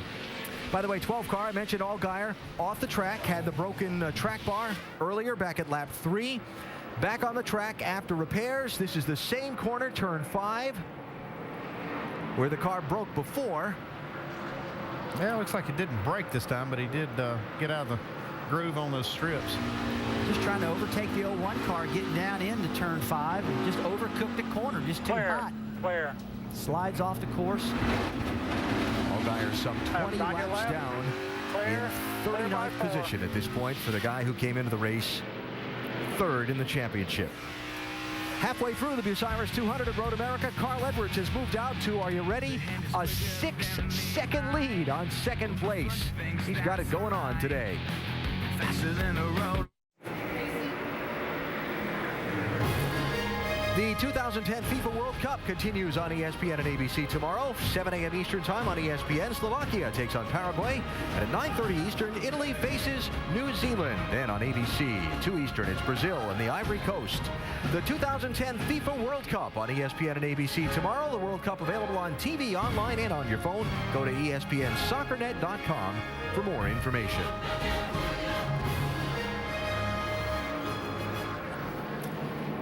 Jason Leffler again with a pit road penalty, and the caution is going to come out. Colin Brown stuck in the gravel trap in turn 1. Got buried in the gravel. Yeah, that car is not moving. Oh, man, that is so frustrating because just like you said, look at the rear wheels. When those babies are buried at this particular track in that stuff, you are doomed. You can't drive through it. I haven't seen hardly anybody do that. Wheel high. You hear it. Yep, hear the wheels jumping up and down. Just get you to the end here. He was 10th at the time, and now he's waiting for a tow. That's the only thing that can help you right now is a tow truck. Yeah, if they can get there, though, quick enough. You see where Carl is. Just the rear's hit. They might be able to get out. And start a wheel hopping. Oh, the 24 is And how broken the about track this bar. one? Yeah, this is the second time we've seen track bar failures right there now. went a tire. That's Chris Cook. Remember, driving in relief for Eric McClure. And he's been trying to limp this car back around to pit road, and it's beginning to shed things as it goes. Yeah, he broke a track bar bracket just exactly like Justin Allgaier did early in the race, and he's trying to drive it around. It didn't break the drive shaft, but you can see now it's banging the wheels and tires back and forth till it finally blew that one out, and causing a lot of damage. You know, I think it's important to note how tough these rumble strips are on these cars. I know I've talked about it about 4 or 5 times, but we were all concerned going into this race that these rumble strips that they've never raced on before, those right there, are going to be really hard on parts. We've seen track bars now. Matt Benevento, he's broke a lower control arm on the 20 car, broke an A-frame. We hardly ever see that. But these rumble strips are actually tearing pieces apart on these cars. I got an idea. Don't hit them. Yeah. And you know what? That goes right back to what Alan said early, Andy. Stay on the track. Yeah. Now, as we watch Chris Cook bring this 24 in, Rusty, you just were talking about the 20 car. Jamie's got the official word from down in their garage, as well as what happened to the 6 car that had him behind the wall, Jamie. It's busy down here in the garage, Alan. The 20 car still getting worked on right now. Remember, this team was in victory lane last week with Joey Logano. They have Matt DiBenedetto behind the wheel now, and the word is it's a lower control arm that is broken on the front right side. So they're going to try to get that fixed, get him back out there. Of course, it's all about turning laps and getting experience. Now, Ricky Stenhouse Jr. in the 6 car. He brought it in and said it was stuck in gear. But once he got into the garage, he said all of a sudden the shifter started working again. So he pulled out. Then he got a pass-through penalty for going too fast on exit. So now he's talking to the team, and I believe he has paid that penalty. And the car so far, so good, Alan. And the 6 car being shown in 35th position. A couple of laps down. 70 car. Being driven by Mark Green here is going to be the Aaron's Lucky Dog free pass. First car a lap down. He's going to get back on the lead lap here under this 3rd caution of the race. Okay, look at this. See the leaders coming down pit road now. Some of these cars and teams thinking this may be their last stop. This is with what'll be 23 laps to go after they cross the start-finish line right there. So 23 laps to go in this race. The leaders come to pit road and get some service and then start to count caution laps. And hope they get some cautions. Yep. Edwards, Villeneuve, Menard, Kelly, and Coleman, your top 5. Let's cover the Australians' pit stop. Jamie? Yes, actually, he's just the 9th Australian ever to race in NASCAR. Car is good. The call, same as the last pit stop. 4 tires, fill it up with Sunoco fuel. No adjustments for this 27 car. Mike? Jason Ratcliffe coaching Brad Coleman all the way into his pit stall, not planning any major adjustments on this race car. It's been awfully good all afternoon. 4 tires and Sunoco race fuel for Coleman. Doc? At the far end of pit road, both Jacques Villeneuve and Carl Edwards pitting. Neither one of these guys can make it the rest of the way on fuel. Villeneuve will be about 3 laps shy. Edwards could be 4 laps shy. Both having a minor air pressure adjustment for the right-hand turns. Edwards down and away with instructions to save fuel as much as he can. The 98 car Menard getting out ahead of Villeneuve there. That's a big pass right there on pit road because he had a good car trying to get by Villeneuve, not able to do it on the track. Pit crew get it done. And a little patch-up work on Ronfello's car as he comes underneath us there in the 88 car. How about Jerry Baxter's crew, that 99? 6 spots on the pit road. All right, so a couple cars did not pit. We'll reset the running order for you in a minute and try and figure out the strategy. And we'll probably get some of that video from the onboard cameras with the guys shutting off the engines and coasting around the track a bit, too.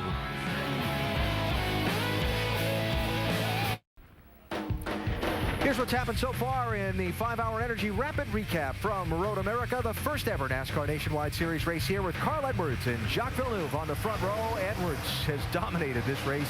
He's led almost the whole thing. Justin Allgaier, 3rd in the championship. He's had a tough day. Oh, he's had a tough day. Broke that track bar and it really hurt the car. He got back out on the track, spun out again. You see him right there in the first incident trying to get off the track. Listen. Not too good.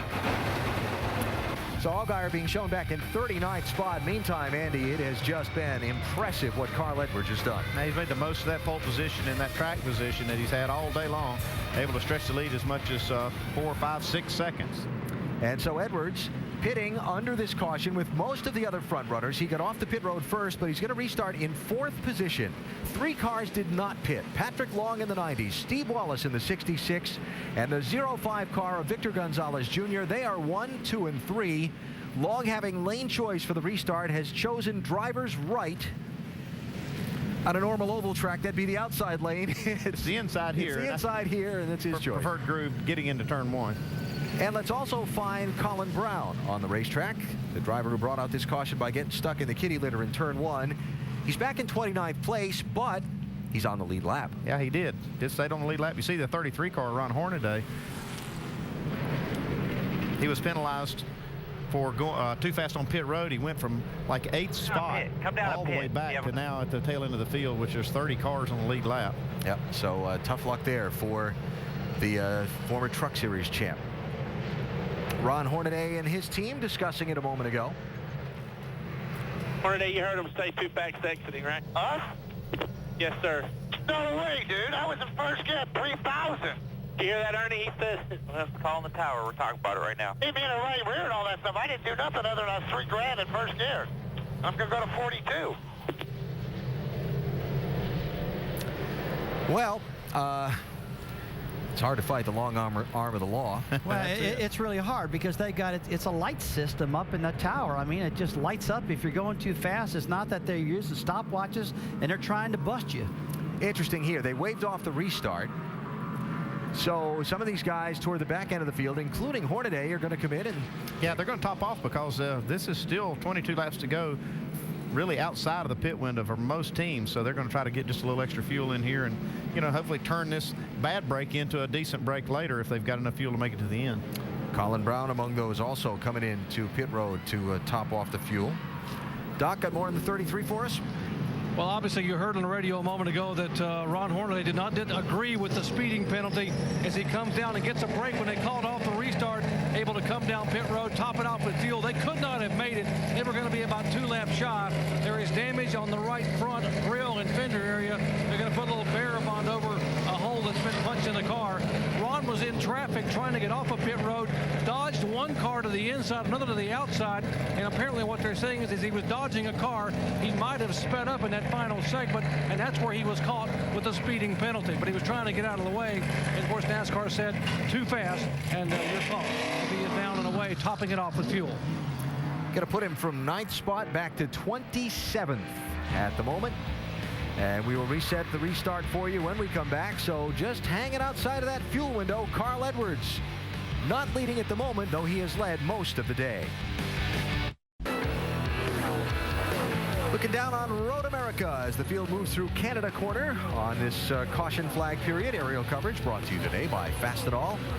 What a beautiful look it is at this 4-mile course on 460 acres, 55 years old, and seeing the NASCAR Nationwide Series for the very first time today. Coming to a restart, Patrick Long in the 90s, the leader. Steve Wallace, 66, is second. Third is the 05 car.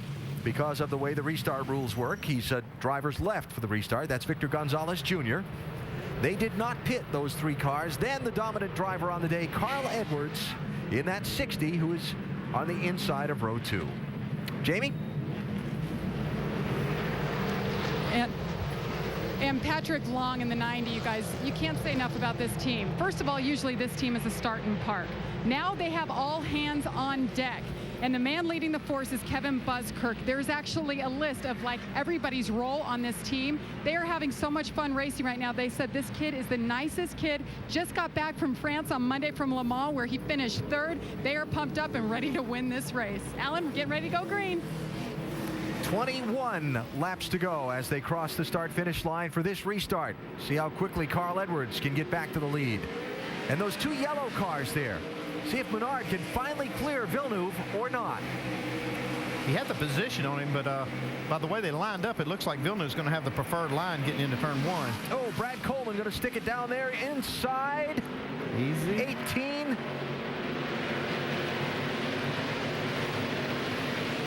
Boy, they're really getting aggressive, getting down into turn 3 right here. Look at it, 2 wide, 3 wide. Oh, the 05 locks up the rear wheels. Oh, boy. Saved it. Nice. That, sorry, I was holding my breath. That had potential to be a mess right there. Edwards inside of Steve Wallace to second as they go down the hill to turn 5. Wallace with the block on Villeneuve. But not for long. Boy, that is a tight quarters to enter turn 5 there. Big drag race up the hill into 6 here. Whoa. Little wiggle. Maybe a little help. Yeah, that's what I was thinking too. Menard. Oh, there's one around. Scott in the 11 car back at turn 6. Oh, big boy. wreck. Oh, my 1, goodness. 2, 3, It's 4, out. 5, 6, 7, 8 cars piled up at turn number 6. And Colin Brown is involved in the 16 after staying on the lead lap. This is just what Carl Edwards wanted, though. I mean, this caution flag is going to let him make it. Well, it's not just Carl. It's all those leaders that pitted there. I don't think any of them could actually make it if it went green, which doesn't look like there's any chance of that now as we start getting down towards the end. A little more take than give. Boy, I tell you, the 59 car is just clobbered of Kyle Kelly right there. That's Tony Raines. I counted 8 of them. Oh, there's one I hadn't counted. 09 car. See, water and oil pouring out of the 09 car. It's Rob Brent. All right, starts around the 11 car. Brian Scott there. You see, they're all 2 by 2. And, whoa, man, boy. Tony Raines just gets jacked up. And it's just a blind corner. Once you get top of this hill, guys, as you're going up the hill, you don't see anything. And if there's something wrong at the other end, you just plow into it. And we just saw that. And it's all part of understanding this track, where to place your spotters to help you, things like that. Now, and watch this piling in here. Bang, bang, bang, bang. Stan Barrett going through the gravel. Colin Brown's view. It's up there. From the inside. He didn't see it developing. Colin Brown gets off in the gravel trap in turn 1, gets out of that deal without going a lap down, and loses it all right here. 2 words. Big mess. Bad luck. That is turn number 6. And the cleanup there is going to take a minute. And so now what we're going to see among the front runners is, like we were talking about before, Andy, is shutting it off and saving fuel. Oh, they started, crew chief started telling drivers to start saving fuel. The second that caution came out, you'll see them put it in neutral, turn the switch off, coast as much as possible. You know, it seems like every single road race we go to, we see the same thing. Everybody shutting the engines off, trying to save fuel, gambling an awful lot that there's going to be a lot of caution flags so they can keep that track position, so they can make it to the end. Much more gambling than you see on an oval track. Patrick Long, the leader, going to give up the top spot, head to pit road. That's going to put him a good bit back in line.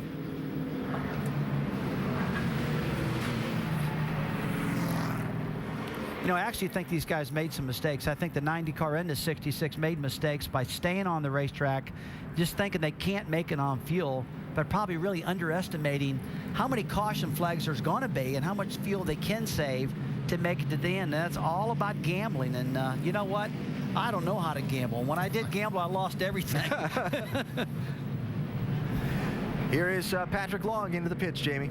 They're definitely in the gambling game. They said, well, I don't know if this just helped us or hurt us, but we must come in. They stayed out the last round of pit stops.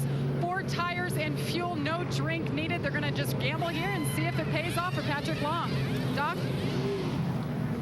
33 car coming down pit road, Jamie. They could not make it on fuel. Neither can the leaders of the 32 or the 60, but they're talking to each other like they're going to wait a few more laps to come back in.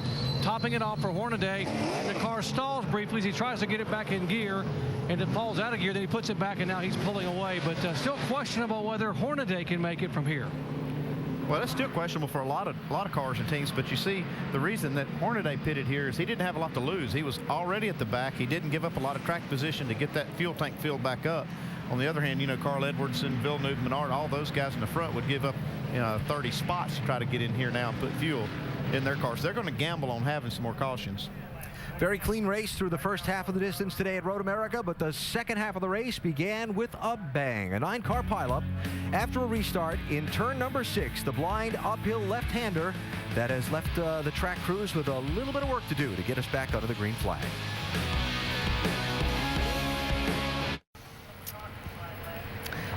Big mess in turn number 6, so to give the safety workers some room to get it cleaned up as quickly as possible, they have stopped the field on the straightaway between turns 4 and 5 and put them under the red flag. So Justin Allgaier left to contemplate what this racetrack has been for him today.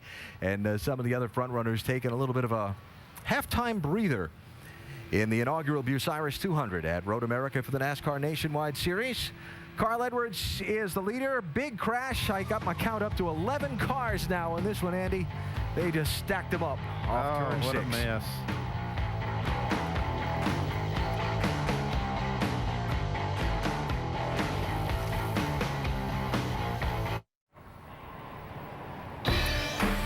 The Bucyrus 200 for the NASCAR Nationwide Series under the red flag at Road America, Elkhart Lake, Wisconsin, with 20 laps to go, just past halfway. See officials out offering some of the drivers water as they sit in their machines on the straightaway connecting turns 4 and 5. Reason for the red flag, a big mess in turn number 6. About an 11-car pileup just after a restart that stacked them up pretty heavily. Carl Edwards. Boy, what a day he's had. He has been out in front for most of this race. 25 of the 30 laps Edwards has paced, and Dr. Jerry Punch is with Edwards crew chief Drew Blickensderfer. Absolutely. They are all smiles down here as well. They should be with the way they have run today. And Drew, let's talk about the fuel mileage situation. Before this caution came out, I heard you guys sweating you were a lap and a half or 2 laps shy. How about now? Yeah, I think now this probably puts us pretty close to right at the very end. I think we're getting a couple laps better than some of the guys we're racing against, so that puts us, if we're on the same strategy as them and have the same amount of fuel, I think our car's pretty good, so we're okay. If they come and get a splash, maybe we'll come with them, but other than that, I think we're probably close to the end right here. So if these guys up pit road, the guys you're racing against, the 32 and a couple of those, were to come in on, say, lap 35 or 36 and top off, you guys would come next lap by? Yeah, we'd probably follow them. You know, we have nothing to lose by that. We want to make sure if our car is out in front of them and as good as it has been all day long, we'll put ourselves in a position to where we have at least the same amount of fuel they do. We don't want to get beat by strategy or anything like that. So if 35, 36, we see them ducking down pit road and getting some gas, we'll come the next lap probably. Okay, thank you, Drew. No problem. Well, Alan, looks like you're going to be very close, and they would not make it on a green-white checkered if they stayed out right now. Ooh, this crew chief's got a lot of decisions to make, don't they? Sweeping it up out in turn number 6 after the big mess, the big wreck, after the restart that stacked him up on that uphill blind left-hand corner.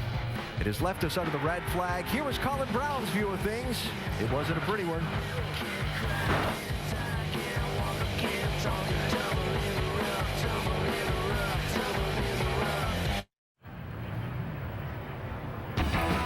Under the red flag here at Road America, the NASCAR Nationwide Series on a new road course for the series. History of road course racing in the Nationwide Series goes back to 1986 at Road Atlanta. Ran a couple of races there. Darrell Waltrip won the first one of 2. They ran there in 86 and 87. You won the pole for one of those races, right, Rusty? Yeah, 1987. Didn't last long, though. Watkins Glen joined the Nationwide Series in 1991. Terry Labonte won that race that year. Terry, the first of 4 Nationwide Series wins. He has rung up at the Glen. Mexico City, Autodromos Hermanos Rodriguez joined the Nationwide Series for a 3-year run starting in 2005. Mark Truex Jr., the inaugural winner there. And Circuit Gilles Villeneuve joining the Nationwide Series on August 4th, 2007. That one had the crazy finish with... did win that one. That was Marcos Ambrose and Robbie Gordon got into it. Kevin Harvick started 30th and went through and won the race. And then, you know, there's a double donuts after with Gordon and Harvick doing donuts together and arguing about all kinds of stuff. And, of course, this race came to be after 17 years of competition at the Milwaukee Mile. The State Fair Board couldn't find a promoter to put on the races there that would meet the financial obligations necessary, and so NASCAR went looking for a new home for this race to keep the Nationwide Series in front of these great Wisconsin race fans. Road America jumped in 61 miles up the street, and boy, the fans have turned out on this 4-mile course on a beautiful Wisconsin afternoon for the latest NASCAR Nationwide Series road course effort.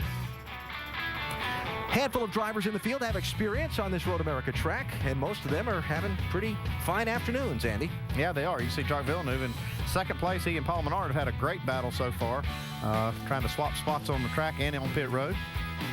Speaking of Menard, our in-race reporter for the day, and a good time to try and catch up with him under the red flag. Paul, Rusty Wallace, ESPN, you got us? Hey, Paul, Rusty with ESPN, you got us? Yeah, Rusty, I got you.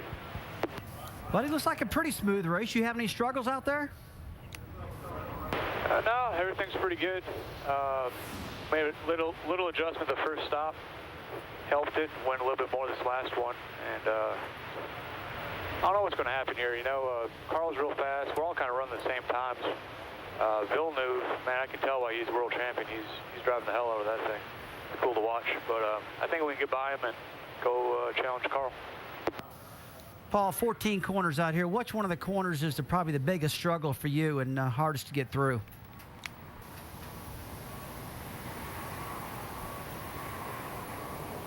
I lost you. They're still talking to me. Yeah, Rusty again here. Paul, I said 14 corners out here. Of all these corners, which one of these corners is the toughest for you to get through and negotiate? Turn one's probably the most hairy. As you're going so fast, you have to brake real hard, but the corner itself is real fast also. It's not as slow as like turn 5 or turn 8 or 12. So you have to carry a lot of speed through one. It's probably the most on edge the car is. You got the kink on the back stretch. It's pretty quick too, and any of the braking zones is use up all the car to get it wore down. All right, buddy. Thanks for talking to us. Have a great race. Paul Menard sitting third under the red flag with 20 laps to go. And a look at why we are under the red flag again. The big pileup just after the restart, going uphill into turn 6. On board Colin Brown. Boy, somebody taps somebody, and around everybody goes. They pile in. And what was the last count? How many cars was left out here? I think I've settled on 10. Okay. I'll go with that number. You see him flying in the air, sliding around. Boy, Morgan Shepherd got through that thing pretty good. Tony Raines is tore up. Jamie, what's Tony got to say? I think you're with him. Yes, he's been checked and released. He was just watching the replay as well, and you saw the rear end of his car. That was him. You got plowed pretty good. You all right?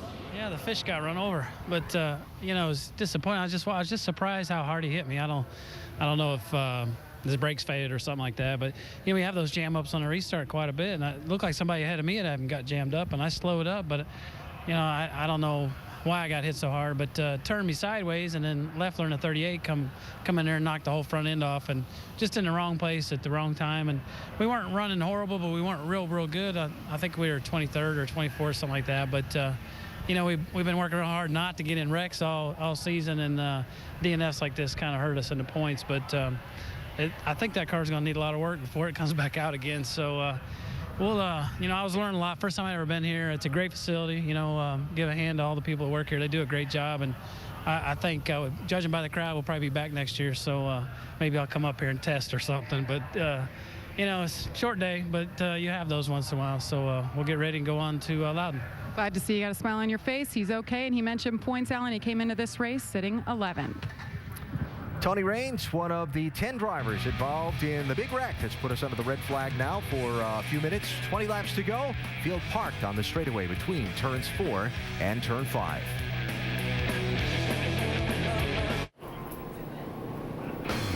Wrapping up the cleanup out in turn number 6 in the Bucyrus 200 for the NASCAR Nationwide Series. Road America, Elkhart Lake, Wisconsin. With 20 laps to go, they've got a lot of oil dry down up there. They are sweeping up, and we should be able to get this race back underway in just a couple of minutes. Let's hear from some crew chiefs down on pit road. Doc? Well, Trent Owens calling the shots for Jacques Villeneuve. And Trent, you guys were when I came up here a moment ago, you were down on your both knees with your head down. Were you praying or calculating? I'd say I was doing both. Things are going to get pretty interesting here, to say the least. Probably the worst time this caution could fall, kind of in between laps. You know, here at Montreal, or where we're at, Road America, 4-mile racetrack, green, white checkers, you can have 3 of them. So the Dollar General Toyota's been good. It's been a pleasure working with Jacques all weekend, and hopefully we can just put ourselves in position, make the right pit calls to put ourselves in a spot to win. Do you come in when they roll back in a few minutes? Do you come in to top off before the green? Do you come in after the green and run another lap or 2? I think we probably want to come in during the caution and top off, and then try to gain as many spots and then get another caution to try to get back to the front. So we're going to see how it plays out. You know, we don't know the other team's fuel mileage. Just based on ours, I don't think anybody can make it other than the cars that may have pitted just now. So like I say, it's going to be tough calls here coming up. All right, 32 should be on pit road. The matter is when they come. Mike?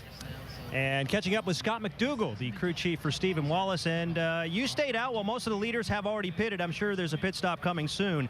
What's the pit strategy here? Yeah, we'll be pitting here the next time the pit road's open for us. We just need to, we couldn't go from there to the end. It'd be too big of a risk. And with the NASCAR's rule with the green, white checkers at the end, being a 4-mile racetrack, we just had to make plans for that. So it'll be a little bit of a game plan for it without putting us in a bad spot later on in the run.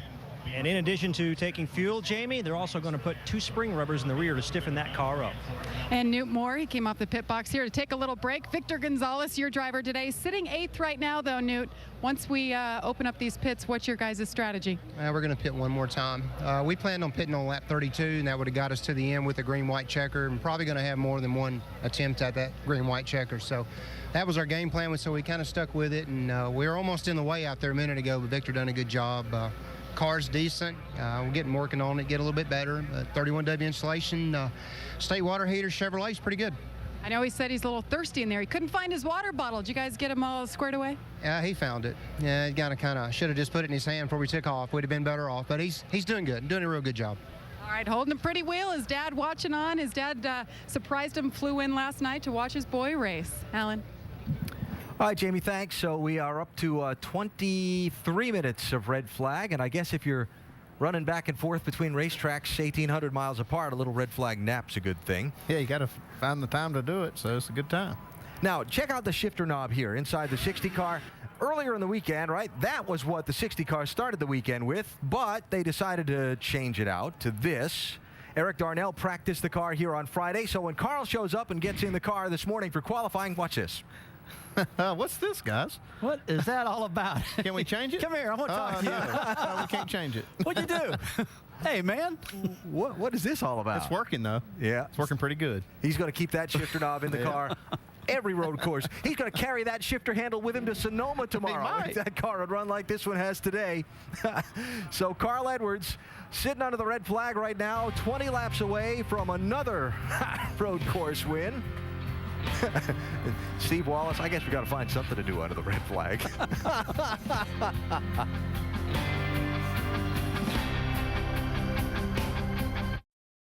I really have always had so much respect for the NASCAR fans. They are tried and true, dedicated fans. And you know what? One thing I've actually really been excited to see is a Danica flag hanging from someone's trailer somewhere.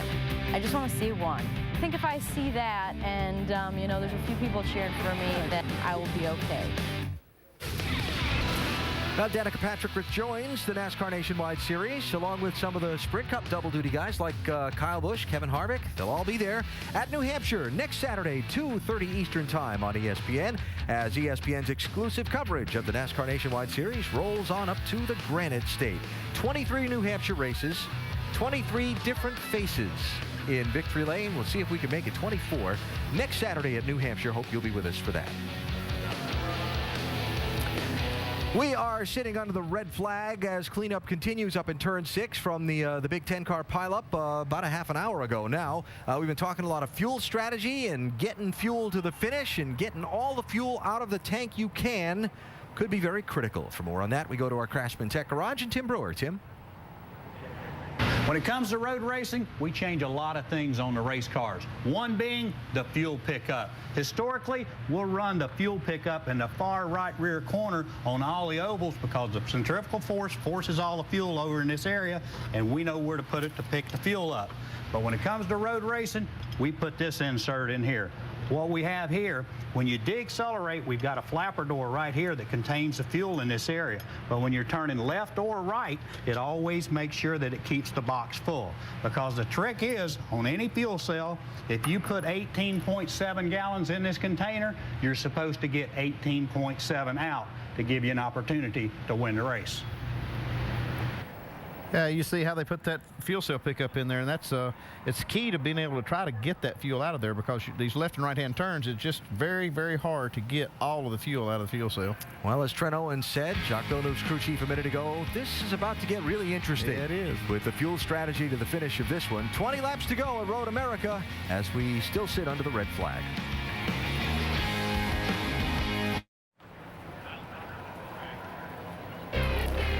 There is beautiful Elkhart Lake, Wisconsin. Really a neat little town. Enjoyed our weekend here thus far.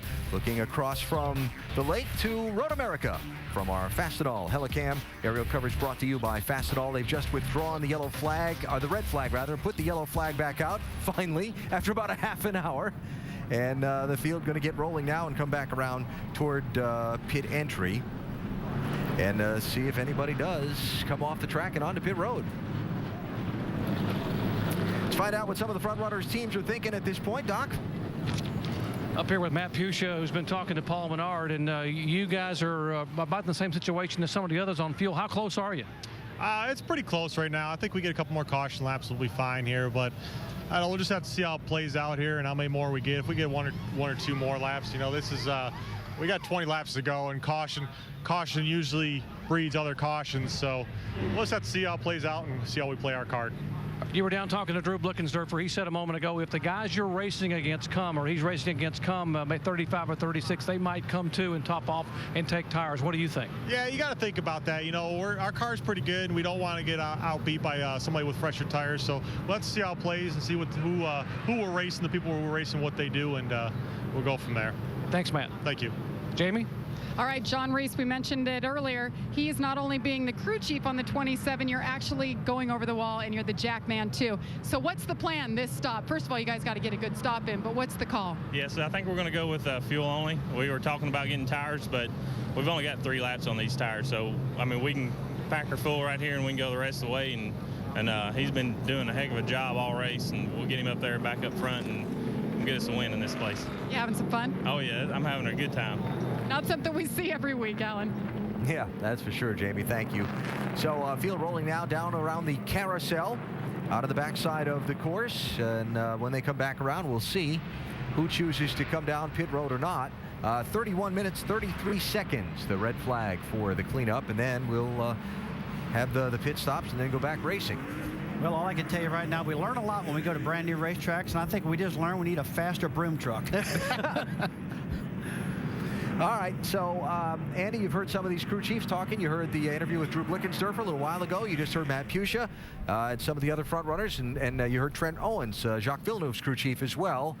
What do you do if you're one of those first 3 or 4? I'm staying out. I'm going to gamble on having some caution laps. That'll get me there. Track position just too important. You know, I heard Matt Pusha saying that if they just had a couple more caution flag laps, that they could make it, and that could be the difference in winning. We're going to see this is going to be the key part of the race, the decision that's made when they get to the entrance of pit road right here. And you got to believe they're going to have more caution flags. I guess the only thing that would worry me a little bit is the new NASCAR rule. You know, three restarts, out. You're still staying out. Okay. I'm gambling. Only 2 cautions in the first 27 laps of the race. 2 cautions in the last 4 laps of the race. There's still a long way to go in this. That's the other thing to think about for these drivers. And I would suppose if I were one of these crew chiefs, I'd be on the radio saying, hey, you know, it's not quite go time yet. No, it's not. I mean, it says 20 laps to go, and you think that's a short amount of time, but it's not. I mean, you're talking about 4-mile laps. That's a lot of racing left. Yeah, Bristol, that 20 laps goes by in about, what, 4 minutes or so, right? Yeah. But here, it's gonna take a little bit. Well, if you stuck with us through the red flag, we sure appreciate it, and you are probably going to see a whole lot of action in the final 20 laps of this race, beginning right now. When the field comes to the pit road, we'll see what the leaders' teams choose to do. Get ready to come here. That's Drew Blickensderfer talking to Carl Edwards as they come around turn 14 to the opening of pit road, and see what kind of calls are made and who rolls the dice and stays out. Watch your mirror here. Watch your mirror. You see, that's Drew Blickensderfer, the crew chief, Carl Edwards. Watch your mirror. Now, that 32's coming. Oh, there they come. God, I can't believe they're coming in. I wouldn't do it. I'd have never done that. Keselowski stayed out. Somebody just ahead of him, too. Might have been Brad Coleman stayed out. Edwards, Villeneuve, Menard, Wallace, Gonzalez, Bain, Ave, Kelly, Taylor Malsum, all on pit road. Brendan Gaughan, Ron Fellows, Brad Keselowski, Brad Coleman stay out. 19 laps to go as these cars come to the attention of their crews, Mike. And Scott McDougall, the crew chief for the 66, banking on the fact he doesn't believe a lot of those lead cars can go the distance on fuel, so he delayed his last pit stop until now. From here on out, he feels like this car can go the distance. They're going to try to stiffen up the rear with 2 spring rubbers in the 66 car, Doc. Fuel only for Jacques Villeneuve. We're almost stalls at leaving. Likewise, in the 98 gets by the 32. And the 60 fuel only there. What were we being told down here? Trent Owens just told Jacques Villeneuve that with this pit stop, we can make it with 1 green-white checkered if we are careful, but it is going to be close. All right, so let the scoring cycle around. Carl Edwards off the pit lane first. Yeah, let me make a point here, though. He's not able to blend in. That's not what they can do. They have to go behind the cars that did not pit by the time this thing restarts. You can't just come off a pit road and blend in where these cars are. You have to line up behind cars that didn't make a pit stop that are at least on the lead lap. All right, so we'll see how things cycle out here in just a minute. But for now, it looks like... Save all you can. Save, save, save. Edwards is going to be back about 9th, 10th, 11th in line. Looking through there. Coleman, Keselowski, Fellows, Gone, Fitzpatrick, 6 car not on the lead lap, 24 not on the lead lap, 21 of George, 81 McDowell, 15 of Annette, 33 Hornaday, 90 Patrick Long, then the 60 of Edwards. And your point is that he's way back. Yeah, and a couple of the cars that are in front of them there are not on the lead lap. So just trying to get a gauge on where he is in line. He's showing 8th in the scoring right now after the cycle of the pit stops. You know, Carl's had his clean air and been in the front the whole time. He can run the pace he wants. Now this is going to be I can't wait to see what's going to happen now. He's got to drive through these guys, over brake them, all this stuff. Not going to be easy. And again, though, I'll just bring back a point we've made a couple times earlier. But you got to stay out of trouble. You got to stay on the racetrack. If these guys get jacked up in front of him... We saw what happened a while ago. And he takes a right front fender off the car or something, everything he's worked all day at is going to get thrown away, right? So he's got to be clean right now. It's a gamble either way. Yes.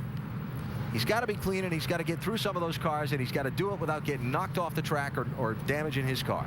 I really like the situation that Brad Keselowski's put himself in. Run a very conservative race, and now they are gambling on fuel, but they're out front. If they get enough caution flags, laps in here, they may be able to make it to the end and get a great finish. All right, so the couple of cars looks like being repositioned here based on how they came off of pit road.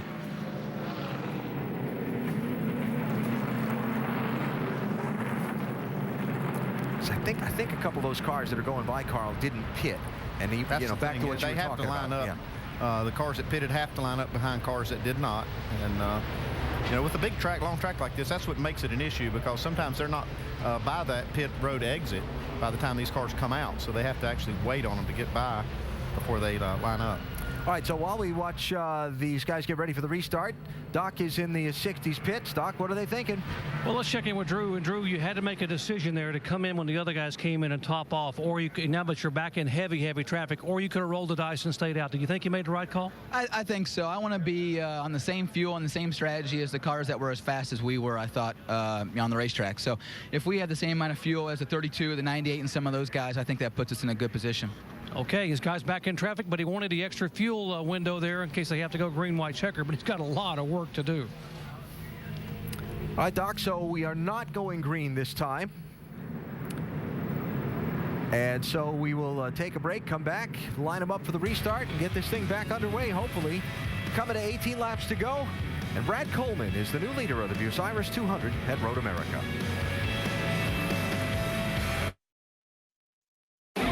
Bucyrus 200 at Road America is brought to you by Bucyrus, passion for mining technology.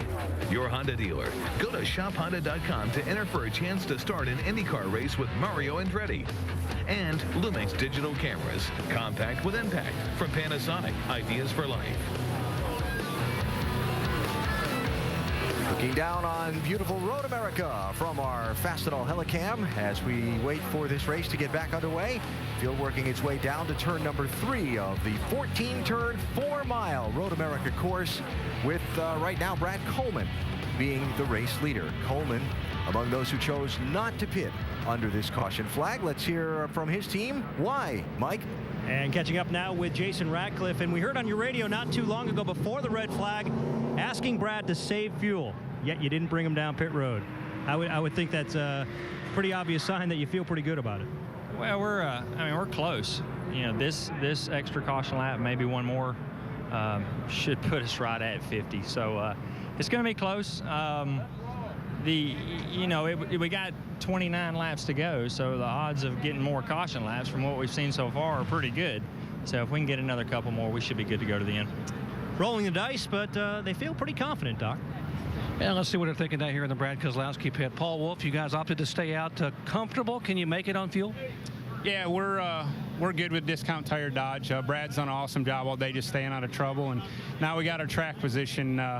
We've just gotten real good mileage all weekend. We got to thank all the guys at Penske Engines. They've worked real hard to get us fuel mileage, and I think it's going to pay off for us today. By the way, Brad has said time and again, I am baby in the car, baby in the brakes and the shifter. It is almost go time, so we may not have seen what that 22 has. Jamie. Well, Doc, J.R. Fitzpatrick, the best he's been all day. 4th right now, Tony Uri Jr., crew chief. How you guys looking on fuel? We're looking good. I mean, we were right there. This caution right here has kind of helped us out. We topped off, I think we was probably about 1 of 3 cars. So we're good to go to the end. So we got our track position now, so we can turn him loose and we'll see what happens. It's been a tough couple of days for him adjusting to this race car. They got it right. Let's see if he can hang on and bring it home in a top 5 position. Alan? All right, Jamie, thanks. So 12 cars didn't pit under this yellow flag. And so Carl Edwards is running in 13th position now for the restart. And just as Brad Keselowski in this 22 went by the camera last time, you might have noticed a flashing red light in his back window.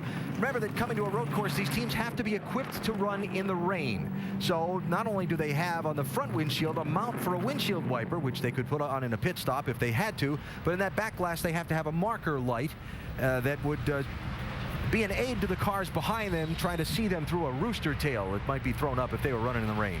I had no idea they could run that light under conditions when it's not raining, though. I mean, I probably inadvertently got a switch on that's running that light. I bet he doesn't even know it's on. Yeah, but it's just so folk. I'm sure somebody saw that and said, huh, what's that red light in the back of that car? Well, that's what it is. It's the marker light for use in the rain were we to have wet conditions here at Road America. And thankfully, thus far, we've been very dry and bright and sunny on this Saturday afternoon. So right of the screen there, flagman giving the field the 1 to go signal. That is out at the exit of the carousel. So we're about a half a lap from the green flag. And we'll reset the front of the field for you. It's Brad Coleman leading. Brad Keselowski is 2nd. 3rd is Ron Fellows. J.R. Fitzpatrick is 4th. Brendan Gaughan 5th. Michael McDowell 6th. Tim George Jr. 7th. Michael Annett 8th. Ron Hornaday 9th. Patrick Long 10th. Mike Bliss 11th. Brian Scott 12th. None of those cars pitted under this yellow flag. Then Carl Edwards in 13th, followed by the guys who were there with him on the racetrack at the time, Villeneuve and Menard and so on, and all the people that were chasing him just before this whole cycle of stops shuffled up the deck. I'll tell you what, Alan, I'm with Andy on staying out. Brad Coleman, Brad Keselowski, Fellows, all these guys, I got to believe there's going to be more cautions. I think they've saved enough fuel right now. Probably a really good call to stay out, gamble a little bit at this time, because I've watched this thing many times on road courses, and there are always cautions at the end. Ron Fellows up to 3rd spot, Doc. And let's find out what Pops Uri's thinking. Pops, how close are you on fuel? Can you make it? We're real close. I think we can. I think that they didn't go that time, and I think that got us where we need to be.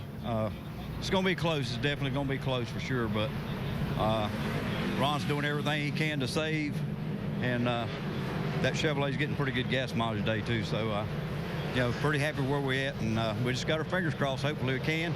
If we can't, that 7 car's got 1 more lap on us because he stopped and topped off, so if we can't do it, maybe he can. And Ron Fellows, by the way, had said he was going to save this car, and he has been saving it, although they had some damage on the hood and front. They feel like they got something for him maybe in these final laps. And by the way, Pops, a moment ago before I asked the question, he said we are real close in this final lap. All right, Doc, thanks. finally, about to see the green flag again. Brad Coleman, Brad Keselowski on the front row. Will they get through this first lap without stacking a bunch of them up in everybody's hurry to get to the finish? We are back under the green.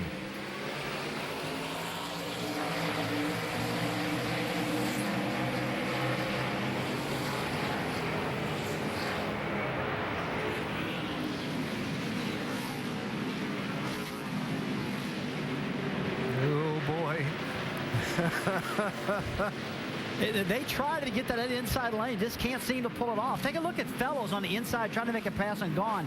Gets inside Keselowski. Yeah, Keselowski, really, that outside lane on the restart is really hurting a lot of guys. We see Keselowski lose spots. We saw Paul Menard lose the second spot on that restart where he was on the outside. Close call back there with the 21 and 81. A little contact off of turn number 3. Everybody got away okay. McDowell and George. Hornaday outside dive into turn 5. Ooh, gets a little high. Ooh, out in those ripple strips. Just can't get the traction there. Oh boy, three wide. This was the trouble spot last time up this hill. They're bouncing off each other. It's all in front of Carl Edwards. Oh, we see Michael Annette getting all sideways right there. Out of shape.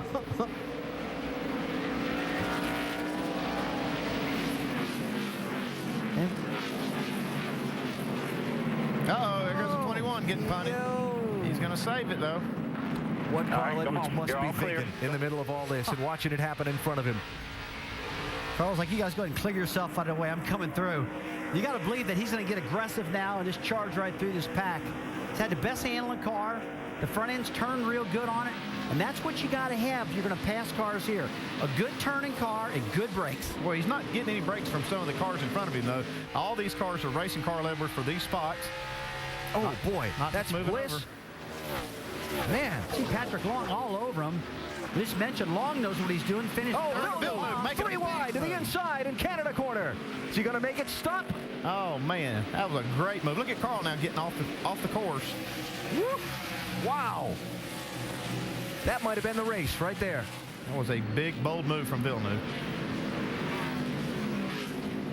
Now Menard trying the same kind of move. Oh, look at this. Shoved him right out there. Here comes Edwards. Looking to gain back that ground he lost.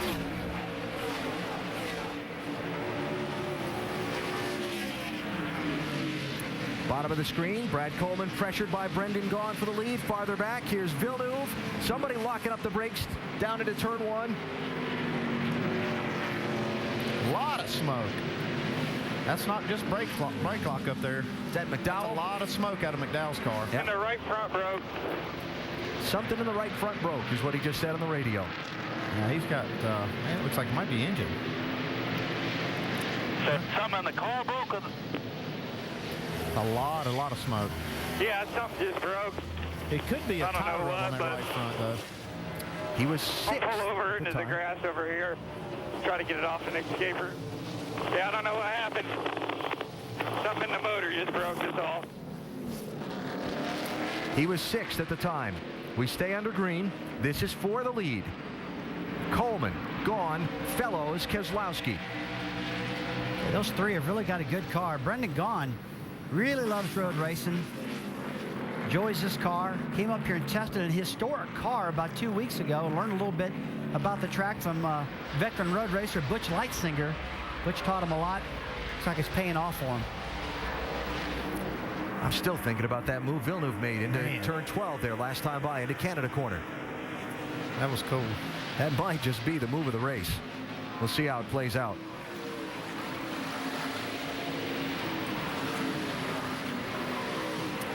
Check out the former Formula One champion, former winner at this racetrack in open wheel racing, down Kettle Bottoms to turn 12. Boy, 3 wide into turn 12 with Carl Edwards on the outside. And he gets that car slowed down just enough not to overshoot the corner, make it work. Carl Edwards looking for a way through. Now watch this. You'll see Villeneuve. Man. Inside on the inside. And then Carl gets forced off the track right off of that corner. Yeah, Carl really got pushed way wide out in the grass and did a great job bringing that thing back on course. These guys are getting wider and wider. 3 wide down into the Canada corner. We'll get them, guys. So Carl is running 10th. Villeneuve is 8th. Menard between them. And Villeneuve he's got a pretty good bit of ground to make up to catch Brad Coleman up in front. Yeah, showing up full 10 seconds behind the leader at this point. Yeah, it looks like he's just going to have to knock off as many people as he can right now. Hope for another caution to close him back up. Yeah, where he can make another move like that. Yeah, because this is a lot of distance. He's behind right now. He's just not strong enough to drive to the front and get it done now. In fact, his last time by a 1:39.40. And that's about a second. Oh, contact. Menard into Villeneuve, turn 5. And now Edwards going to try and go through. That looks like Menard holds on to the spot. Got nailed in the back, guys. Ooh, it's getting a little dicey. Villeneuve did a great job right there to save the car.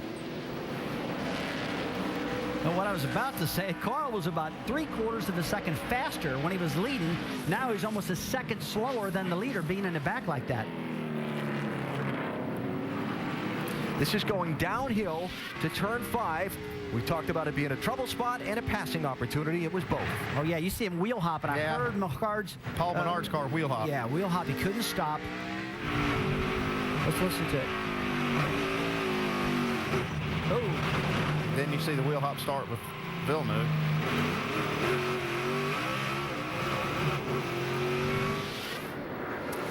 See the hood damage on the 98 car, Paul Menard there from hitting Villeneuve in the back. But, you know, these brakes are starting to get weak right now. We're hearing some reports are starting to overheat. Some of the cars out there are. Wow. When that happens, you don't have a braking problem. And you don't have the stopping power, I mean. Hornaday pushing hard.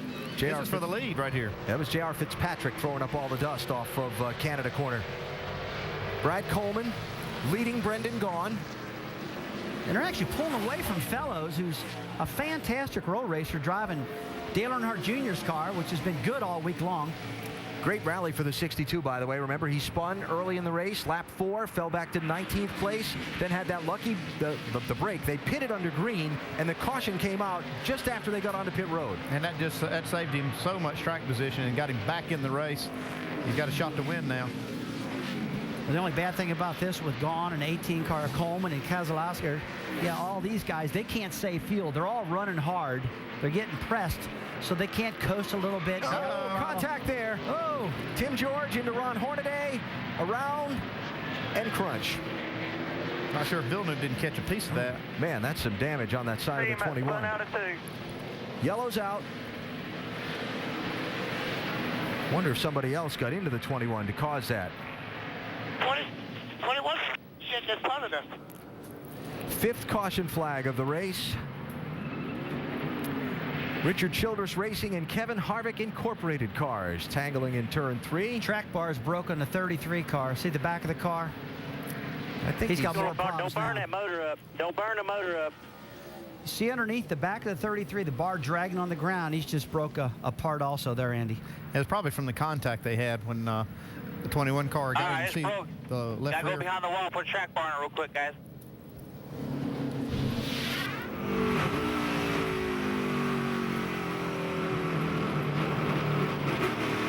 Definitely getting in the back of Hornaday. Ooh. Man, that was a close call for Villeneuve again. Yes, sir. You know, Andy, we talked a little while ago about these brakes. You saw the 98 Menard wheel hop, and you saw this just happen. These guys can't stop these cars right now. Well, the brakes are starting to get to the point where they're not working nearly as good as they did in the start of the race, and these drivers are pushing harder and harder.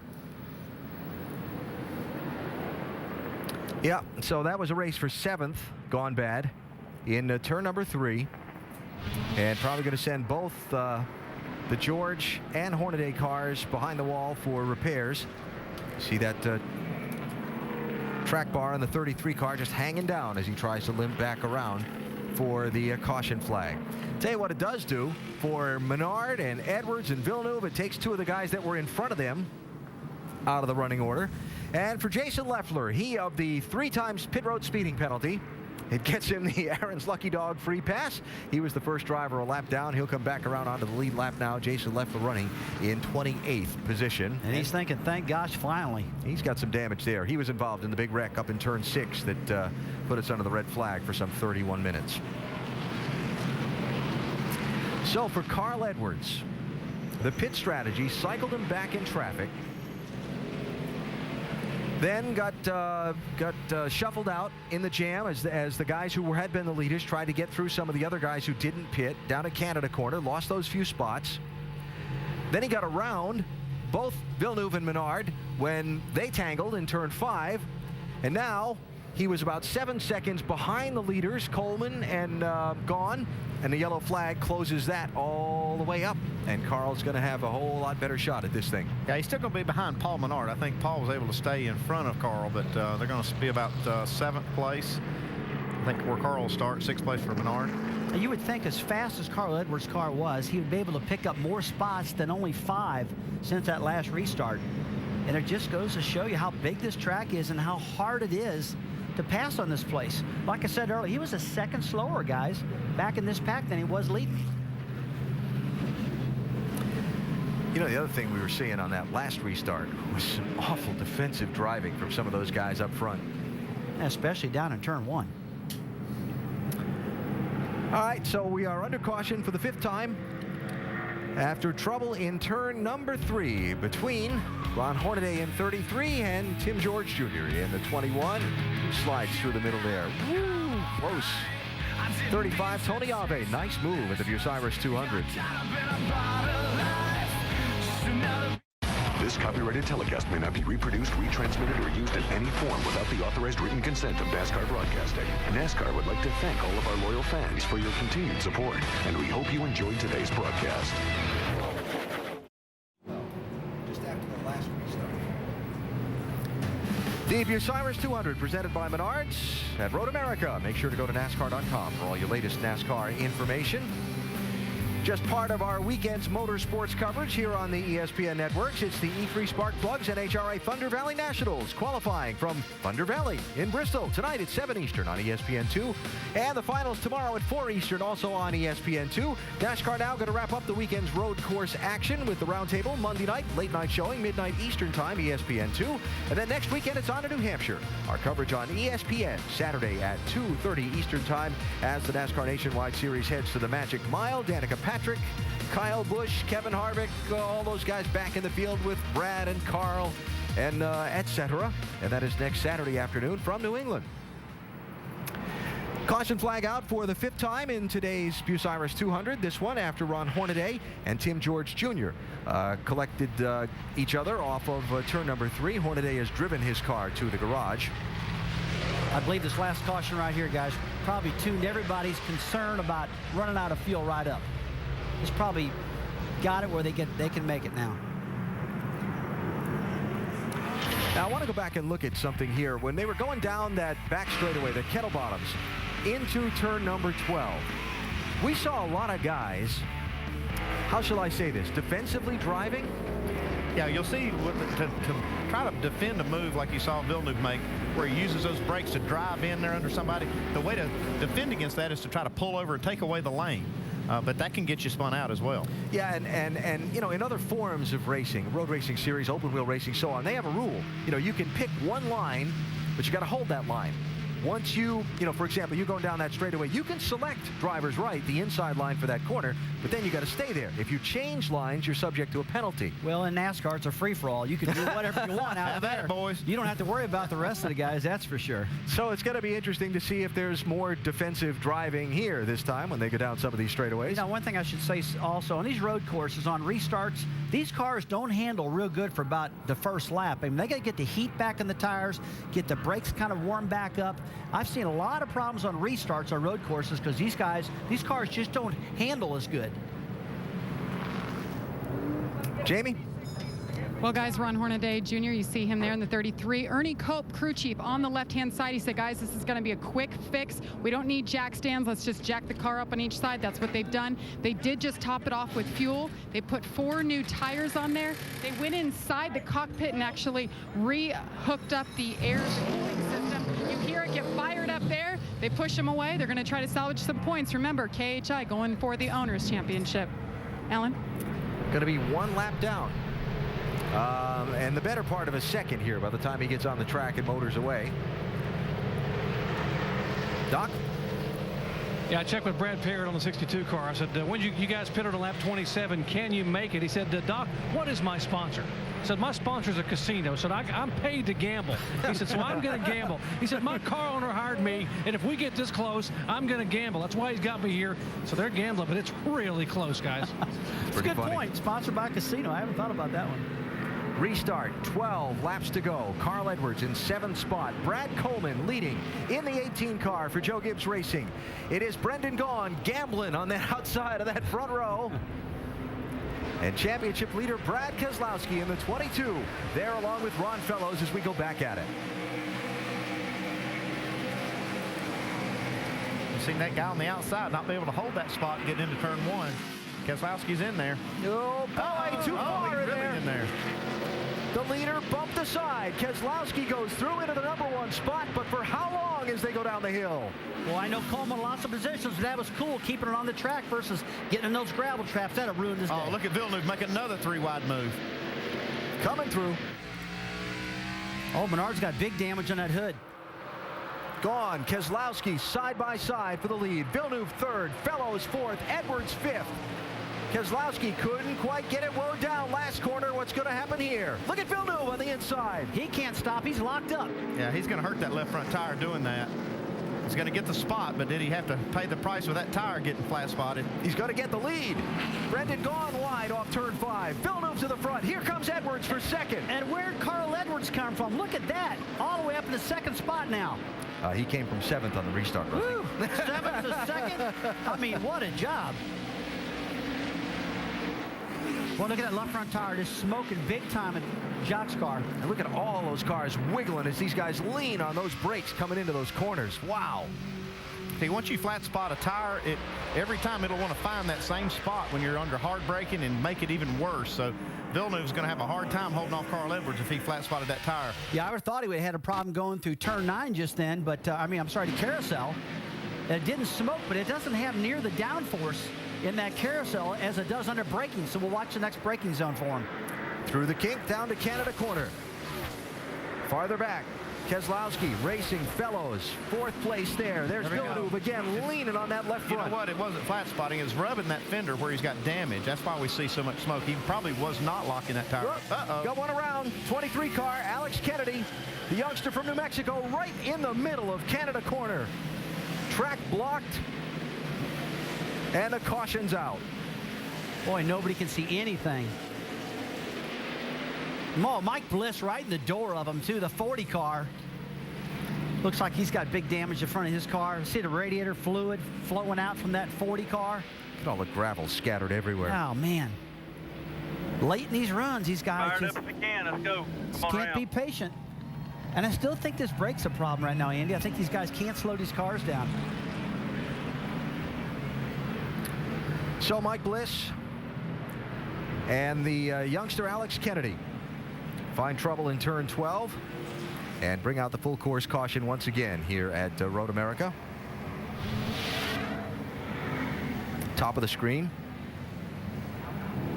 Well, there's one gets turned around. Is that Patrick Long? And Coleman tangle. That's Trevor Bayne and Coleman. Oh. I didn't even see that the first time. These guys just can't stay away from each other. And T-bone right in the door right there. The only good thing about that, he's running about 20 miles an hour. Not a big hit.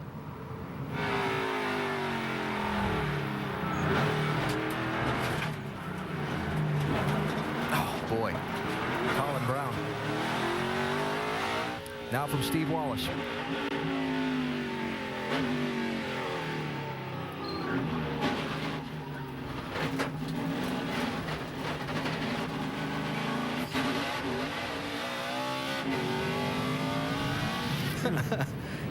Oh, boy. That is a look of displeasure. Mike Bliss hadn't had much luck lately. Crashed last week at Kentucky. Yep.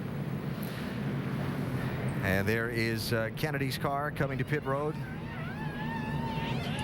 Hey, Alex Kennedy, he's been good all through practice. Thursday he was fast here, and Friday's practice he was good.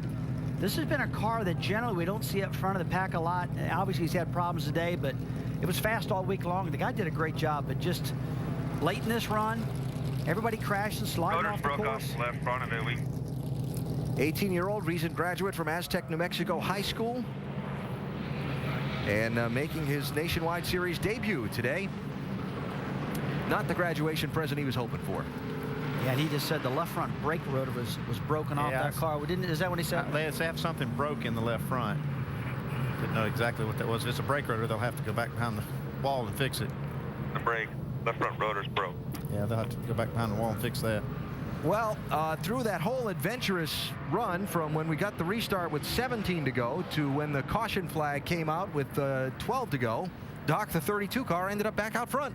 How about that? How about that move by Jacques Villeneuve? Now, a lot of things happening to your guys. Now you're back up front. How concerned are you about that smoke under heavy braking? Yeah, we got into, I think, the 21 car when they spun, and you know, we needed to get a good look at it. Thankfully, you guys showed us that, but it does have a rub under heavy braking. Got about 10 laps to go here, so we're gonna pray it makes it. I don't think there's really any concerns. It's under heavy braking, so it should clearance itself here. I heard Jacques tell you a moment ago he thought it was getting less in that last lap as he went by. Yeah, as the lap went on, he thought it was getting less, so that means it's starting to clearance itself, and we just hope the tire makes it through the end of the race. Are you surprised the 60 guys came over a moment ago and told you it's rubbing really, really bad? Oh, not at all. I'm sure it was flat in their mind. So, but hopefully it'll stay together and we can give a good race, and it's going to be exciting here. Okay, Carl Edwards, by the way, told him to go up here and tell these guys it's going to be like really a bad rub on that car. Imagine that. So there's the out there and gamble that it'll hold. And Trent talked about this thing, it clearance itself. I mean, that does happen a lot. A lot of times when you dive down in there and that tire goes up and hits that metal, it'll just knock it right out of the way. And if it doesn't, it usually cuts the tire. Yeah, more times than not, this will cause a flat tire. Look at all the gravel down there. See right here where he goes down in the corner and just smokes like crazy. I thought he was sliding the left front, or yeah, sliding the wheel, but it's just that tire rub that was causing all the smoke. Yeah, I actually thought that he overcooked it and locked the tire up, but you're right, it wasn't. Man, what a move he made to get the lead, though. Holy cow. That was something. So Villeneuve's out front, but will that left front tire last? Carl Edwards has gotten through most of the mess unscathed. He's back to second now, but he'll have that driver's left line for the restart into turn one that has not proved very good. It's been vulnerable. I mean, if you get hung out right there, and if that guy on the inside of the next second row gets a good start, he'll take that spot from him. And our point leader, Brad Keselowski, he's got some left front fender damage. I don't think it's hurting him too bad right now, but that car's got some pretty decent damage on the 22 car, the discount tire car. Hey, see, you can see it from here, how much that fender's all wrinkled in, the hood's crinkled up. And remember, he got into Brad Coleman going down into turn one on that last restart that shuffled the 18 out of the lead and kind of set off that whole melee that the next lap became. It's definitely been bumper cars. I mean, one car hits another, knocks him into another. Coleman been shuffled all the way back to 10th spot now. He was leading on the last restart. Doc? Down here with Brad Parrott and Brendan Gaughan's crew. And what did Brendan say a moment ago when he looked at that 32 car? Yeah, he said, wow, I can't believe that 32 is going to risk it. You know, Trent Owens and that whole Dollar General team with Jock's done a great job today. And, you know, I just hope they clear that tire, okay, and, you know, don't take any more cars out. There's a lot of damage with the 98 and the 22 behind us, I see, and, you know, they knock each other out of the way and stuff. But, you know, we just don't want to be the accident that somebody gets over aggressive and everything. You know, everybody's aggressive at the end of these races, and South Point Toyota Camry's been doing great today. The pit crew's been awesome. We only made two pit stops, but can't thank Jason Stockert and our whole team back at the shop. You know, Jason's our engineer. He's done fuel mileage. I don't know how many Tums he's ate today, but he's ate a lot, and been a nervous wreck all day, and I don't blame him. But, you know, been doing this a long time, Doc. You know, this comes natural to me, and just want to thank Rusty and the whole organization for giving us a shot to be here today. They're having a great run down here. And by the way, Brendan, a moment ago on the radio, sounded very confident he might have something for those guys in front of him here in these final few laps. Jamie. And Brian Barry now. We're joined here on the pit box for Tony Ave. How about that save by your boy on that last, what brought out the caution? Yeah, you just put that in the wow group. That was pretty cool. We saw that and it was like, oh boy, yeah, that's pretty good. We'll take that one. He's done a great job today, though. It's really cool to have somebody his experience here, especially us, unsponsored Chevrolet here in the top 10. I mean, having a pretty decent day. We'll see what we can get here at the end. Good on fuel. See what we can do with it. He's sitting 9th right now. Second ever nationwide start. Is this car good enough to get you guys to the front here? I mean, I'd like to tell you it was. We'll just see what he can do with it here. I mean, he's a road race guy. We've done the best we could with what we had and giving it to him, and he's done one hell of a job here, so we'll see what he can do. He's been running top 10 all day, Alan, and wow factor is right on that save.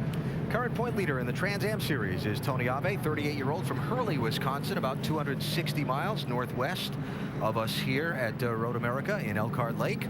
He's had a couple of Sprint Cup starts in his background on the road courses as well. And he's given that team a thrill today so far into the top 10. Ron Hornaday there you see just behind the pace car. He is going to be the free pass on this caution. And he's going to get to pass that pace car at the 1 to go. He'll be 26th in line for the restart. Meantime, 32 leader Jacques Villeneuve. We listen in on his radio. Our only chance to win is to try to make it last the rest of the race. Okay, so what can I do driving-wise? Or just hope it clears itself? You just do your thing and hope it clears itself. Basically nothing. Yeah. Just hang on to it, do what you can do, try to win this thing, and if it holds up, it holds, and if it doesn't, it doesn't. At least he didn't tell him just cross your fingers. Well, basically that's what he told him. Yeah. Yeah, you just hope that the tire doesn't fail in a critical spot, a right hander like the kink. We all talk about the kink, how that can be a problem. If you lose a tire there, you'll have a big wreck. If you have it in the carousel, you'll probably just slide off and it'll be okay. Yeah. Been quite the adventurous day for the former Formula One champion, Jacques Villeneuve. Starting this race on the outside of the front row. Some bold moves back in traffic to try and make up some lost ground after strategy shuffled him back. This was just a little while ago at Canada Corner when he got by Carl Edwards and Patrick Long. Yeah, he feels like this is a key part for him because if he can get by Carl Edwards, that's his biggest competition. Feels like he can pass the rest of these cars. Carl, on the other hand, was going to be very hard to pass. Then he got some damage when Paul Menard bumped him out of the way. Got jammed up in traffic, then made this move after the last restart to get through and into the lead. That was down in turn 5. You know, I'm watching Jock here. I'm thinking, who does he remind me of right now? Who's that aggressive and gets away with it and wins? He honestly reminds me, Andy, of Marcus Ambrose, the way he drives. Marcus just really charges through the field. We watch him at Montreal. A great driver on a road course. And this guy right here, Jacques Villeneuve, I don't see much difference right now, the way they're driving. Yeah, I agree with you. I think both of those are excellent. And I mean that in a good way. Yeah. You see that drivers not born in the United States have won 3 of the last 4 races in the Nationwide Series and road courses. You put Marcus Ambrose in that category. 5 drivers got their first Nationwide Series win on a road course. So what's Carl Edwards need to do right here, Rusty, on this restart? He's got to come to the gearbox and restart like John Force and get it done. Not spin the tires and try to outrun them down into turn 1. The problem is we know that Jock's going to get down to turn 1 and he's not going to slow up much. We've watched him be very aggressive, but Carl's just going to have to clear him. You also got Paul Menard starting on that second row inside. That's going to be a good spot for him to try to get another spot from Carl. Carl's got the advantage. He's got the special shifter. Oh, that's right. I forgot about that. Doc. And guys, Carl Edwards has said a moment ago he is very concerned and does not want to start on the outside, on the left side of that 32 car on the restart for 2 reasons. First of all, Jacques Villeneuve has never done a double file restart as a leader in a NASCAR race, and that could be a little interesting. And also, those first 2 turns are right-handers, and that left front tire is going to take a lot of abuse, and Carl could be out there when that thing does go. So very concerned right now for Carl. Well, we'll see. I don't know that we've seen the last of the caution flag with 9 laps to go as they take the green here, but it's Villeneuve to the inside, Edwards to driver's left, the outside going to turn 1. We come to the restart, 9 laps to go, and after all we've seen so far, what's going to happen next? Can I close my eyes and open them back up on turn 3? Miss all the fun. Well, Doc got him on the restart. Came to the gearbox a lot better, but Carl's on the inside now. That's where he needs to be. Little crossover. Is he going to be able to outbrake him? He's going to try. He's got him. If he doesn't overshoot it. How about that? Oh, man. Clear. All clear. That's what he needed. Oh, another crossover now. Oh. Defensive line into turn 3 for Edwards.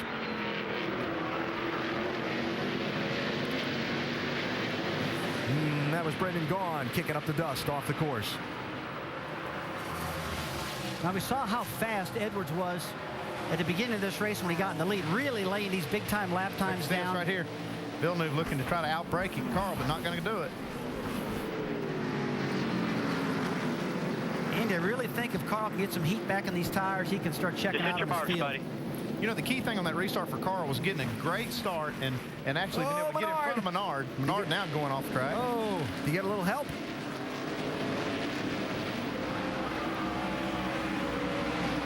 That is going to drop Paul from 3rd spot, much farther back in line.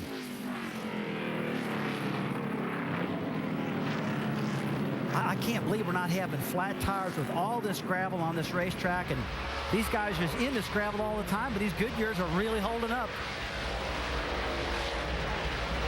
Oh, and outside, Keselowski in the carousel. J.R. Fitzpatrick in the 7, Patrick Long in the 9. Careful in this corner coming up here. On the outside through the carousel, Keselowski trying to make the kink. And the kink. Oh, boy. Ah. The brave man. Charging down through Kettle Bottoms to Canada Corner. Who's going to win out in this one? Well, you better hope they all stop. Look at Brad off the track. Out of control. Hard on the brakes. No, there's Long around. Brad Coleman avoids. Outside. You just knew something was going to happen. They weren't all going to fit in there. And big damage on Patrick Long's left rear right there. We stay under green. He was running in 7th spot, was Patrick Long. Meantime, Carl Edwards has checked out. Had a 7-second lead earlier in the race. Built up a 7-second lead on that longish green flag run that we had. Now, Villeneuve, if you're him, if you're Trent Owens, you're telling him, look, we got to make that tire last now, right? Yeah, and it's the rubbing less. You see just a little bit of smoke going in the corner there, so it is clearancing itself somewhat. Wow. So gaggle of cars right here going down into turn 3 now. Yes, Paul Menard kicked all the way back to 10th by that off-track moment in turn number 6, last lap by. Don't know for sure if he got helped or not, but I think it's a decent possibility anyway. Well, you see Paul's car tore up in the front. That hood on Paul Menard's car is really jumping around in that car. He got Trevor that down. Bain, 99. Steve Wallace, 66. Menard into the 05 of Gonzalez. That's turn 5. Woo. Methinks the patience are running out. Either that or, just like Rusty said, the brakes. I think a lot of cars and a lot of drivers are struggling with the wheel hop. These guys just they just don't look like they can stop, Andy. Just what you said, and it's pretty obvious now. That's probably the problem. That's how that's how Paul Menard got the damage on the hood. Is he wheel hop, get in the corner, got in the back of. Nope, there's going to be contact there too. Almost the same thing you see right there with Stephen Wallace and Trevor Bain, and now Brian Scott goes around. Oh boy. Clear. Go, go, go, go. 8 laps to go. You got to remember that. Tension's building. These guys are trying to get away from each other. But Carl Edwards talking about getting away. So Brian Scott was running 13th there at the moment. Not anymore. And more at the end of this race, if you're Brad Keselowski, is looking like a just keep it on the pavement race and get a decent finish out of it. You got to be happy for this guy right here, J.R. Fitzpatrick. He's got himself out of trouble. He's learned a lot. Look, he's lost a car. He's been spun around a couple times in practice.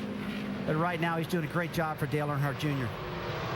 And as we talked about for the past couple of weeks, trying to keep that 7 car top 30 in owner points for Danica's return to it next Very New important. Hampshire. Tell you what, Alan, New Hampshire is a very, very tough place to get qualified at. And I hope Danica qualifies well, but if not, she needs those points to get in that race. A little farther back, here's Paul Menard. And 27, Owen Kelly. The Baker curb car trying to pick his way through a little bit. And that is for 9th and 10th positions. Steve Wallace just behind them in 11th. Again, defensive line into turn 3. Look at them. They're really just blocking each other big time, getting down into that corner. These guys, all three of these guys getting real aggressive. And the 27 car of Owen Kelly's like, you guys quit. Give me a break. And I'm just going to suggest, tell me if I'm right or wrong here, Mr. Driver, but after you've been knocked off the course and bounced around a little bit a little while ago, your patience with somebody playing defensively when you got a faster car than he or appear to be faster isn't going to be great. No, it's not going to be great either. And I would say Steven got in the back of Trevor. I got a feeling that Trevor's getting ready to get in the back of Steven. Off course there for Kelly. Man, these guys are driving hard right now. And just off the track, dust and dirt and rocks everywhere. Tell you what, though, nice job by Owen Kelly in that 27 car today. 33-year-old from Tasmania.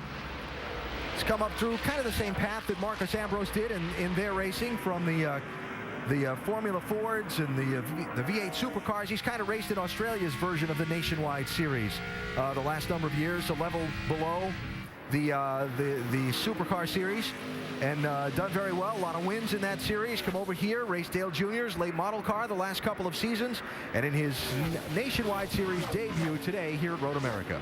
Tell you what, Dale Jr. has been really good at finding talent. And this 27 car, a Baker Curve, it's been strong all year long. You saw Greg Biffle drive it to, good finishes this year. It's a good team. But boy, Menard is just all over him. He's actually holding Menard up a little bit right now. Oh, this might be the move. Look out, inside. Not quite. Turn 14, up the hill to the start-finish line. 6 laps to go.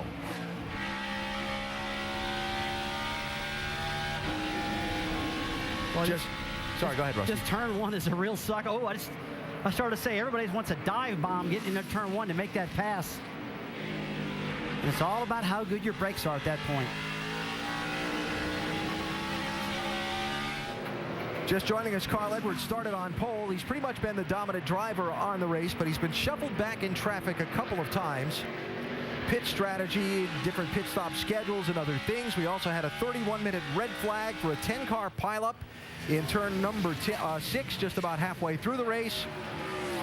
Edwards, not all that long ago, was sitting back 13th in line after Steve Wallace overshooting turn 5.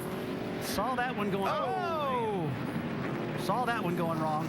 Right rear corner of Trevor Bain, trying to get back on the track.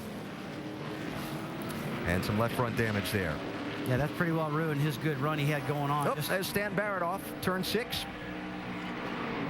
he going to get it going? Probably not. He's on the edge, but I don't think he's going to be able to get out of that. Carl Edwards with a 2-second lead on second place. Gone. Yellow flag. 7th caution flag of the day.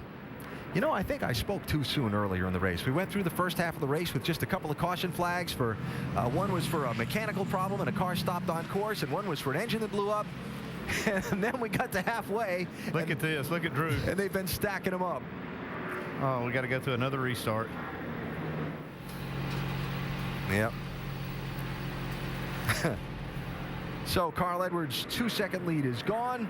A look again at turn number 6, where Stanton Barrett got turned off the course and caught the gravel trap for a second time today. The gravel trap is real thick, and if you can see right there, it's just covering up all the way to the axle center line. Oh yeah, right up to the center line. And you got to believe when NASCAR comes back next year, I hope they do. This is a fantastic track that they'll get some of that gravel down. I understand for safety, but I just think it's too much. And you would hope it would slow the car down, Andy. You could drive out of it at the same point, but these guys just get buried. Well, the primary objective of that is really to keep a car from hitting something hard, and to stop the car. That's the first thing. Now, it does cause these kind of problems in full course cautions to try to get cars that are in it, but you can't argue with the fact of how well it works.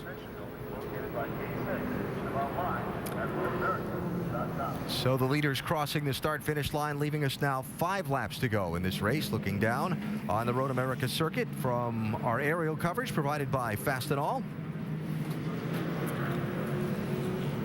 Dr. Jerry Punch is looking on in the 60 teams pit. Doc, that was a little bit of an anguished look on Drew Blickensderfer's face. Was it ever? They said, not again. We have to go through this one more time, and they've told Carl to back it down and just be very careful. You know, let's not abuse anything here these final laps. You know, when I spoke with Carl before the race today, he told me there's obviously a lot of reasons I'd like to win today. I haven't won since last November 14th at Phoenix. It's been a long time for this crew of Roush Fenway. Ford hasn't won in 2010 in Nationwide or Cup. We want to change that this weekend, both here and at Infineon. He said, but most importantly for me, he said, in 1999, when I was getting my career started, I had no sponsorship in Columbia, Missouri. I went to a tiny little dealership called Fastenal and asked them if they would help me out. I handed them a proposal written in ink with a pencil. He said they decided they would help me with some rivets and bolts and nuts, and I told them someday, if I make it in this sport, I will pay you guys back. Well, the Fastenal people here told him this morning they have never won a major stock car race. In spite of sponsoring Dale Earnhardt Jr., Bobby Hamilton, a lot of big names over the years, they have not had a car go to victory lane in a major series. So today, Carl Edwards said, I'm going to pay these people back. He's working on it.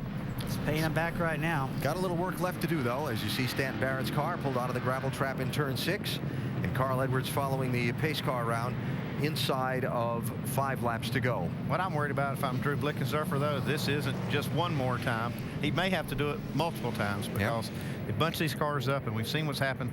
Everybody knows it's 5-4, 3 laps to go, and they're going to be pushing really hard. That's Mike Beam, one of the managers over at Roush Racing. It's helping on the pit box there with Drew Blickensderfer. Been around a long time. Boy, what a great race to win, though. The inaugural event up here at Road America for the Nationwide Series. And did you see that trophy, that motorcycle? Oh, man, that's beautiful. Yeah, and Harley designed that beautiful trophy. Carl's got to be thinking, I'm so close to getting that. And can I just wrap that back up to something we said earlier in the day, Rusty, which is what a great trip this has been. It has. I have just loved this area up here. I've been here since Monday Allen. It's a beautiful area. And all the drivers I've talked to, and all the fans just love it. I mean, this probably is definitely at the top of my list for one of the favorite stops so far on the Nationwide Series. Aren't a whole lot of tracks in the United States that host major racing events that I haven't been to. This was one of them, and what a trip it's been. Our time spent down in Elkhart Lake over the weekend, very enjoyable. The people at the racetrack, what an operation they've got here, been very well done. And them dealing with NASCAR for the first time and figuring it all out. They've done a very nice job, and it's been a fun weekend here for us at Road America. We bring you the Bucyrus 200 for the NASCAR Nationwide Series. Its inaugural trip here on this 4-mile, 14-turn road course. And a huge crowd looking on to see who's going to take away that trophy designed by Harley-Davidson at the end of this race. Beautiful afternoon it has turned out for racing. Had a couple of lulls in the event when we had the big 30-minute red flag to clean up that mess in turn number 6.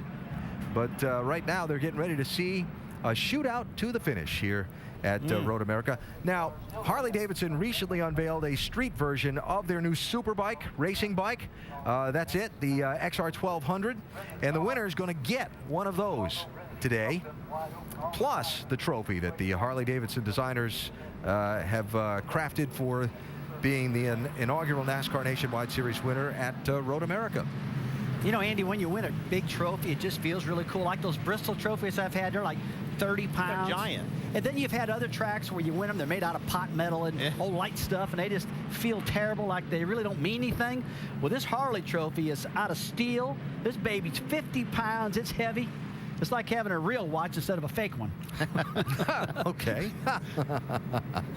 And from here, the NASCAR Nationwide Series moves on to New England and the New Hampshire Motor Speedway, then down to Daytona, the debut of the Nationwide Series new car, July the 2nd, Chicagoland, St. Louis, Indianapolis. Join us at any of those upcoming races. Information available at NASCAR.com/tickets. We look forward to seeing you as we follow the Nationwide Series throughout the summer of 2010. By the way, back on road courses, Watkins Glen, August 7th, and Circuit Gilles Villeneuve in Montreal, August 29th. Circuit named for the father of our second-place driver.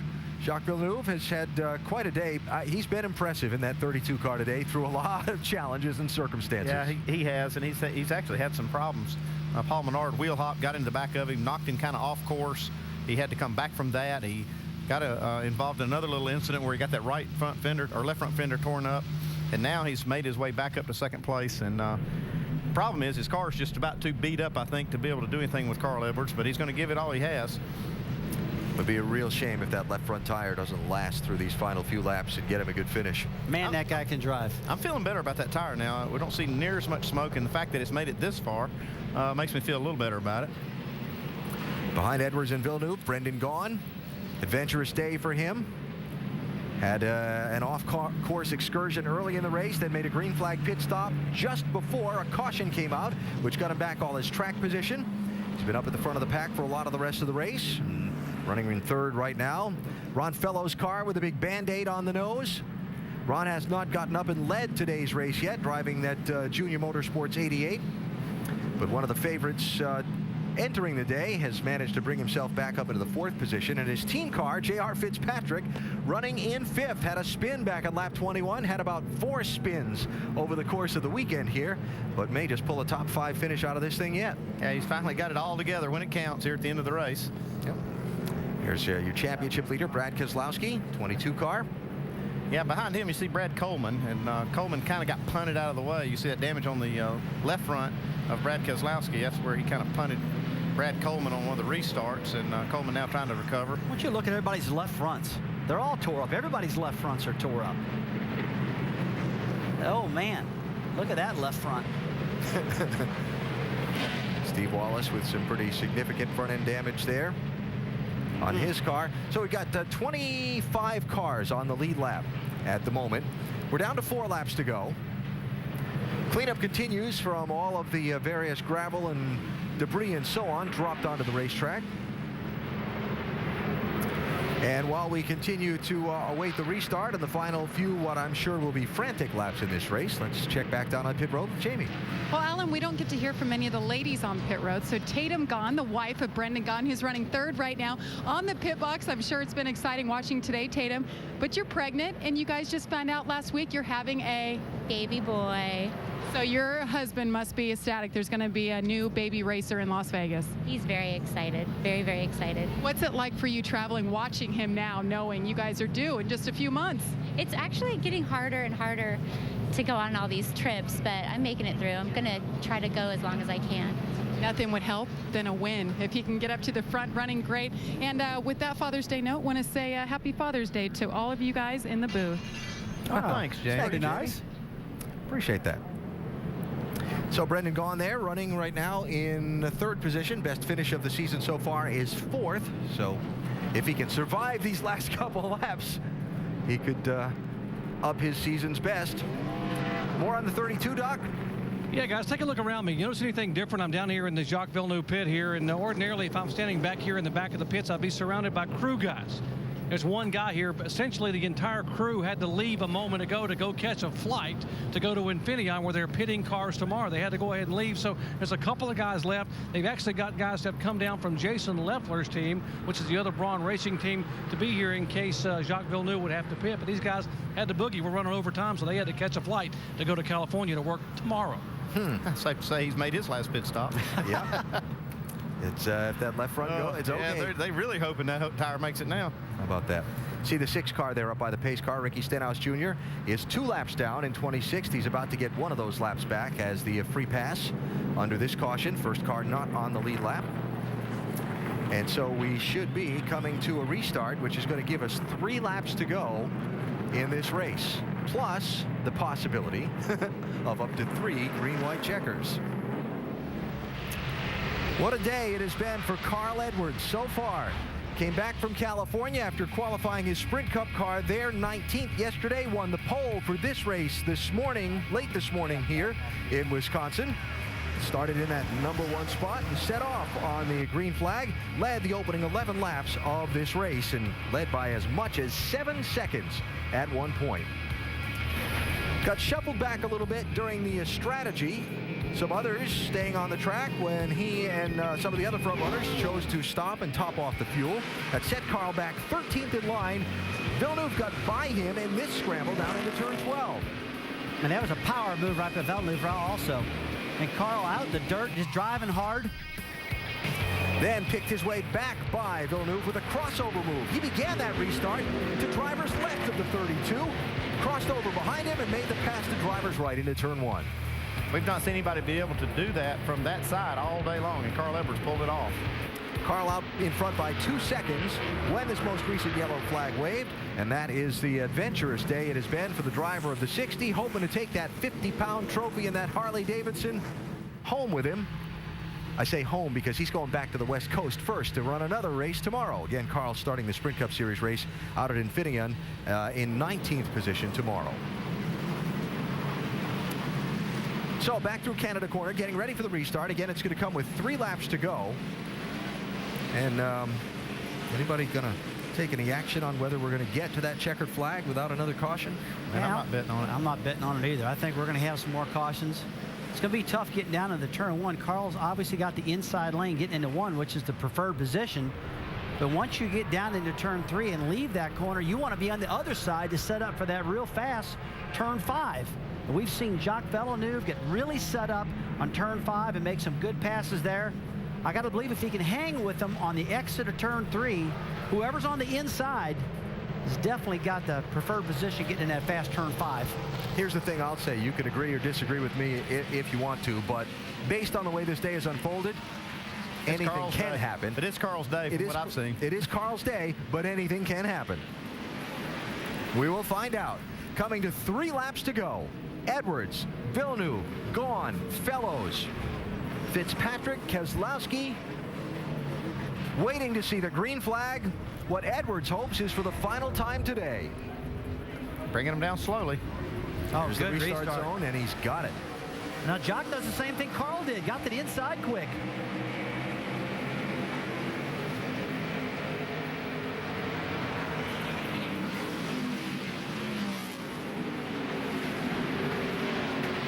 Wow, Carl's just too strong right there. Just pulls him.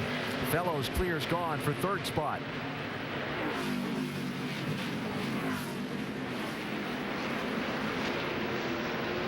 There's Paul Menard. His car beaten up a little bit, been knocked around some. 98 car. One of the stronger in the race for most of its distance. Down the hill, 55-foot elevation drop to turn 5. Heavy braking and a first gear left-hand corner. Boy, take a look at Fellows. He's really closing up in the back of Jacques Villeneuve right now. Got a good bite up off of turn 5. Oh, Menard's off. Up the hill, turn 6. Fitzpatrick looking underneath Keselowski there for that spot. Couldn't make it stick, and a car around off of turn 6. Mike Wallace off into the grass. He's got it running. We stay green. That turn 6 has been a tough one. You know, you go up into turn 6, it's blind getting to the top, and we've seen a lot of wrecks up there. Carousel corner. Boy, this corner here, you just want to keep it low and just peel around that corner as much as you can. The guys are in 2nd gear right there. And the kink.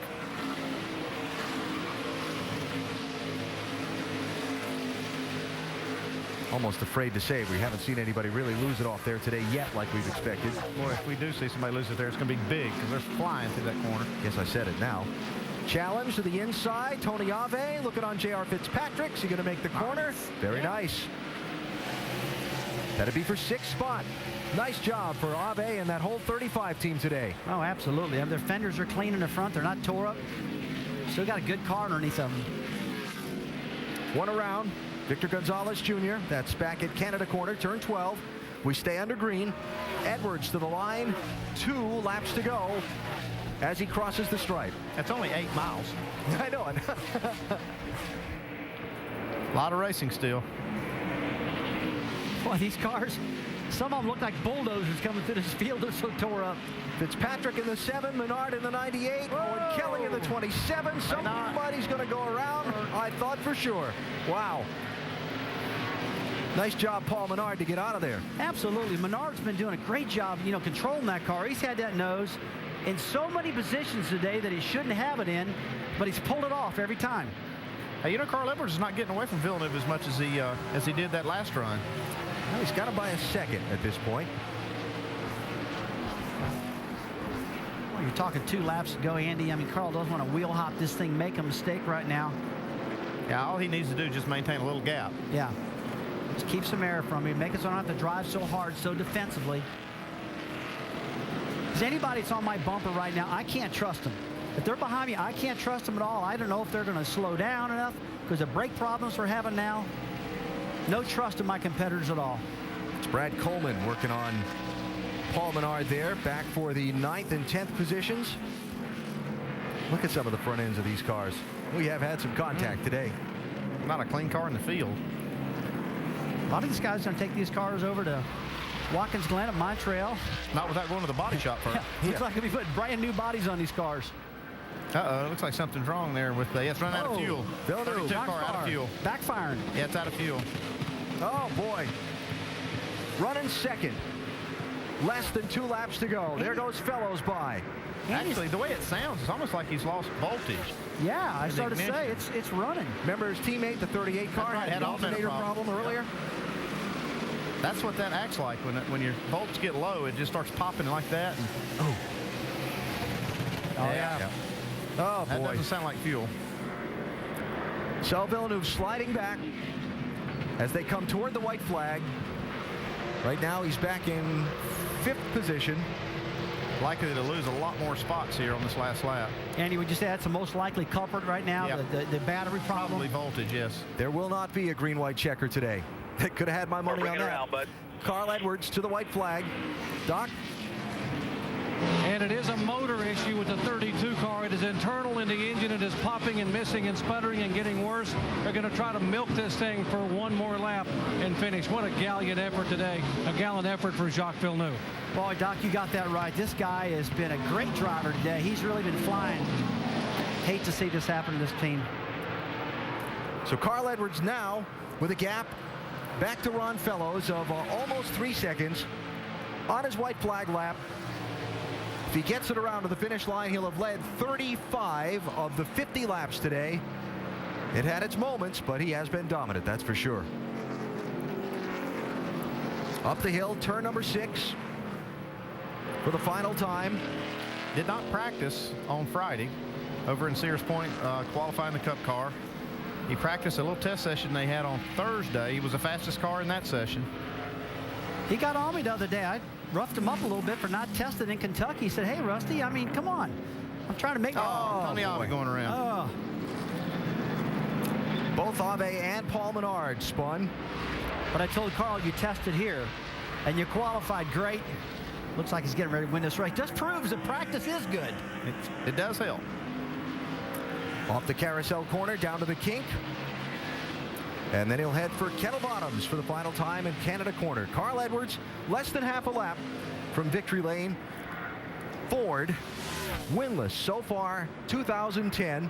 Remember, they told us a couple of weeks ago at Nashville, Jack Roush came out and said on a Ford media conference call, they had found some parts that weren't up to their specifications, had removed them, replaced them in their system, started running better that week at Nashville. A couple of second-place finishes for Carl, and now he's going to make it third week in a top 2 finish, and he's going to win this one. Well, it sounds like Jack knows what he's talking about.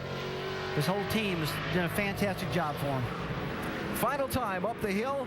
The first name on the winner's trophy at Road America in the NASCAR Nationwide Series will be Carl Edwards. He dominates and wins the Bucyrus 200. In the field all day long. Hell of a race car driver. One awesome race car driver. One more awesome race car. Great pit crew. Had to do it the hard way. Had to come up through the field after making that caution flag pit stop. Edwards winning by 4.3 seconds. Ron Fellows will finish second. Brendan Gaughan third. Brad Keselowski protects most of his point lead with a 4th place run. And Owen Kelly will round out the top 5. Hell of a car. Great job. It was all the magic shifter. Yep. I think I'm taking the Sears Point now. It sure didn't hurt. All right, Doc, what are they saying down there? I'll bet they're happy. Oh, they're still high-fiving down here. Drew Blickenserfer smiling at the crew. And, Drew, you can take a deep breath now. It is over, and you guys have pulled it off. Congratulations. Thank you. You know, the fast all forward was fast all weekend, and once Carl got a hang of the place, the second practice, I mean, it really showed. A lot of hard work went off in the off season. We finished Fab Shop there in Mooresville. Robbie Reiser gives us everything we need, and Doug Yates and George Gable had a very strong motor here, so it was just a thrill to work on it. What it turned it around for you guys for Roush Fenway the last 3 weeks. Back-to-back second-place finishes in a dominating win today. You know, I think we just went back to the drawing board and said, what were we doing when we won races? And we looked at everything really hard and strong, and the last 2 weeks have been really good for us at 1.5 miles and a 1.25 mile track, so hopefully we can carry that on next week after this weekend. All right, first win of the year for Ford, first win for Carl Edwards, and what a performance today here at Road Atlanta. Alan? Doc, thanks. Second road course win for Carl Edwards in Montreal last year, so actually making back-to-back road course wins in the Nationwide Series. If you look at this car, it doesn't have a scratch on it. I think it's the only car in the field that's clean.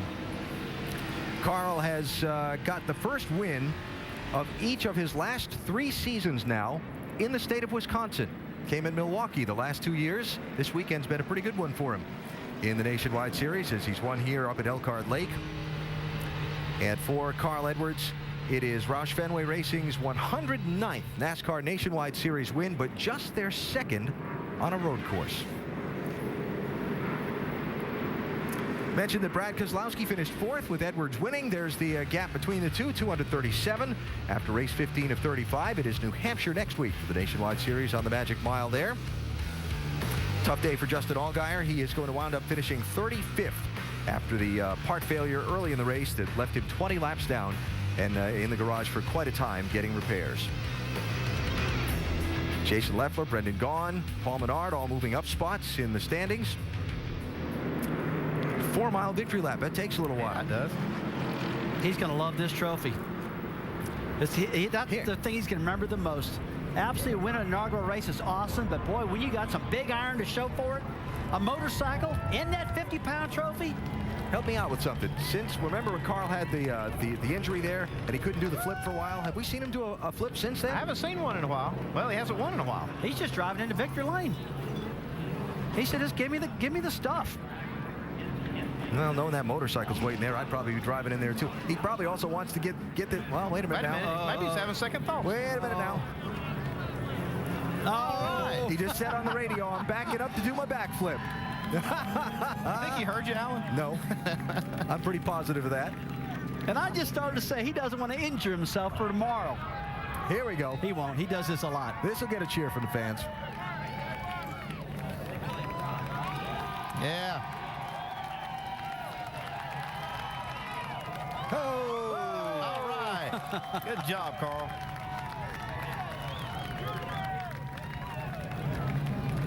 Much appreciated by the great Wisconsin race fans here at Road America today. Rough and rugged race, but Andy, just thinking about what you said a minute ago and looking at that car, you're right, not a scratch on it, it doesn't look like. I mean, you look at every car coming down pit road, coming in the garage, they're all dinged up. It just shows you being out front, place to be. Although he did have to pass a lot of cars, and he was in some tight spots at the end of this thing. So now Edwards making his way into Road America's victory lane, nestled in the trees here alongside the front straightaway. Got that trophy and that Harley-Davidson motorcycle in there. His crew running in there to join him as well.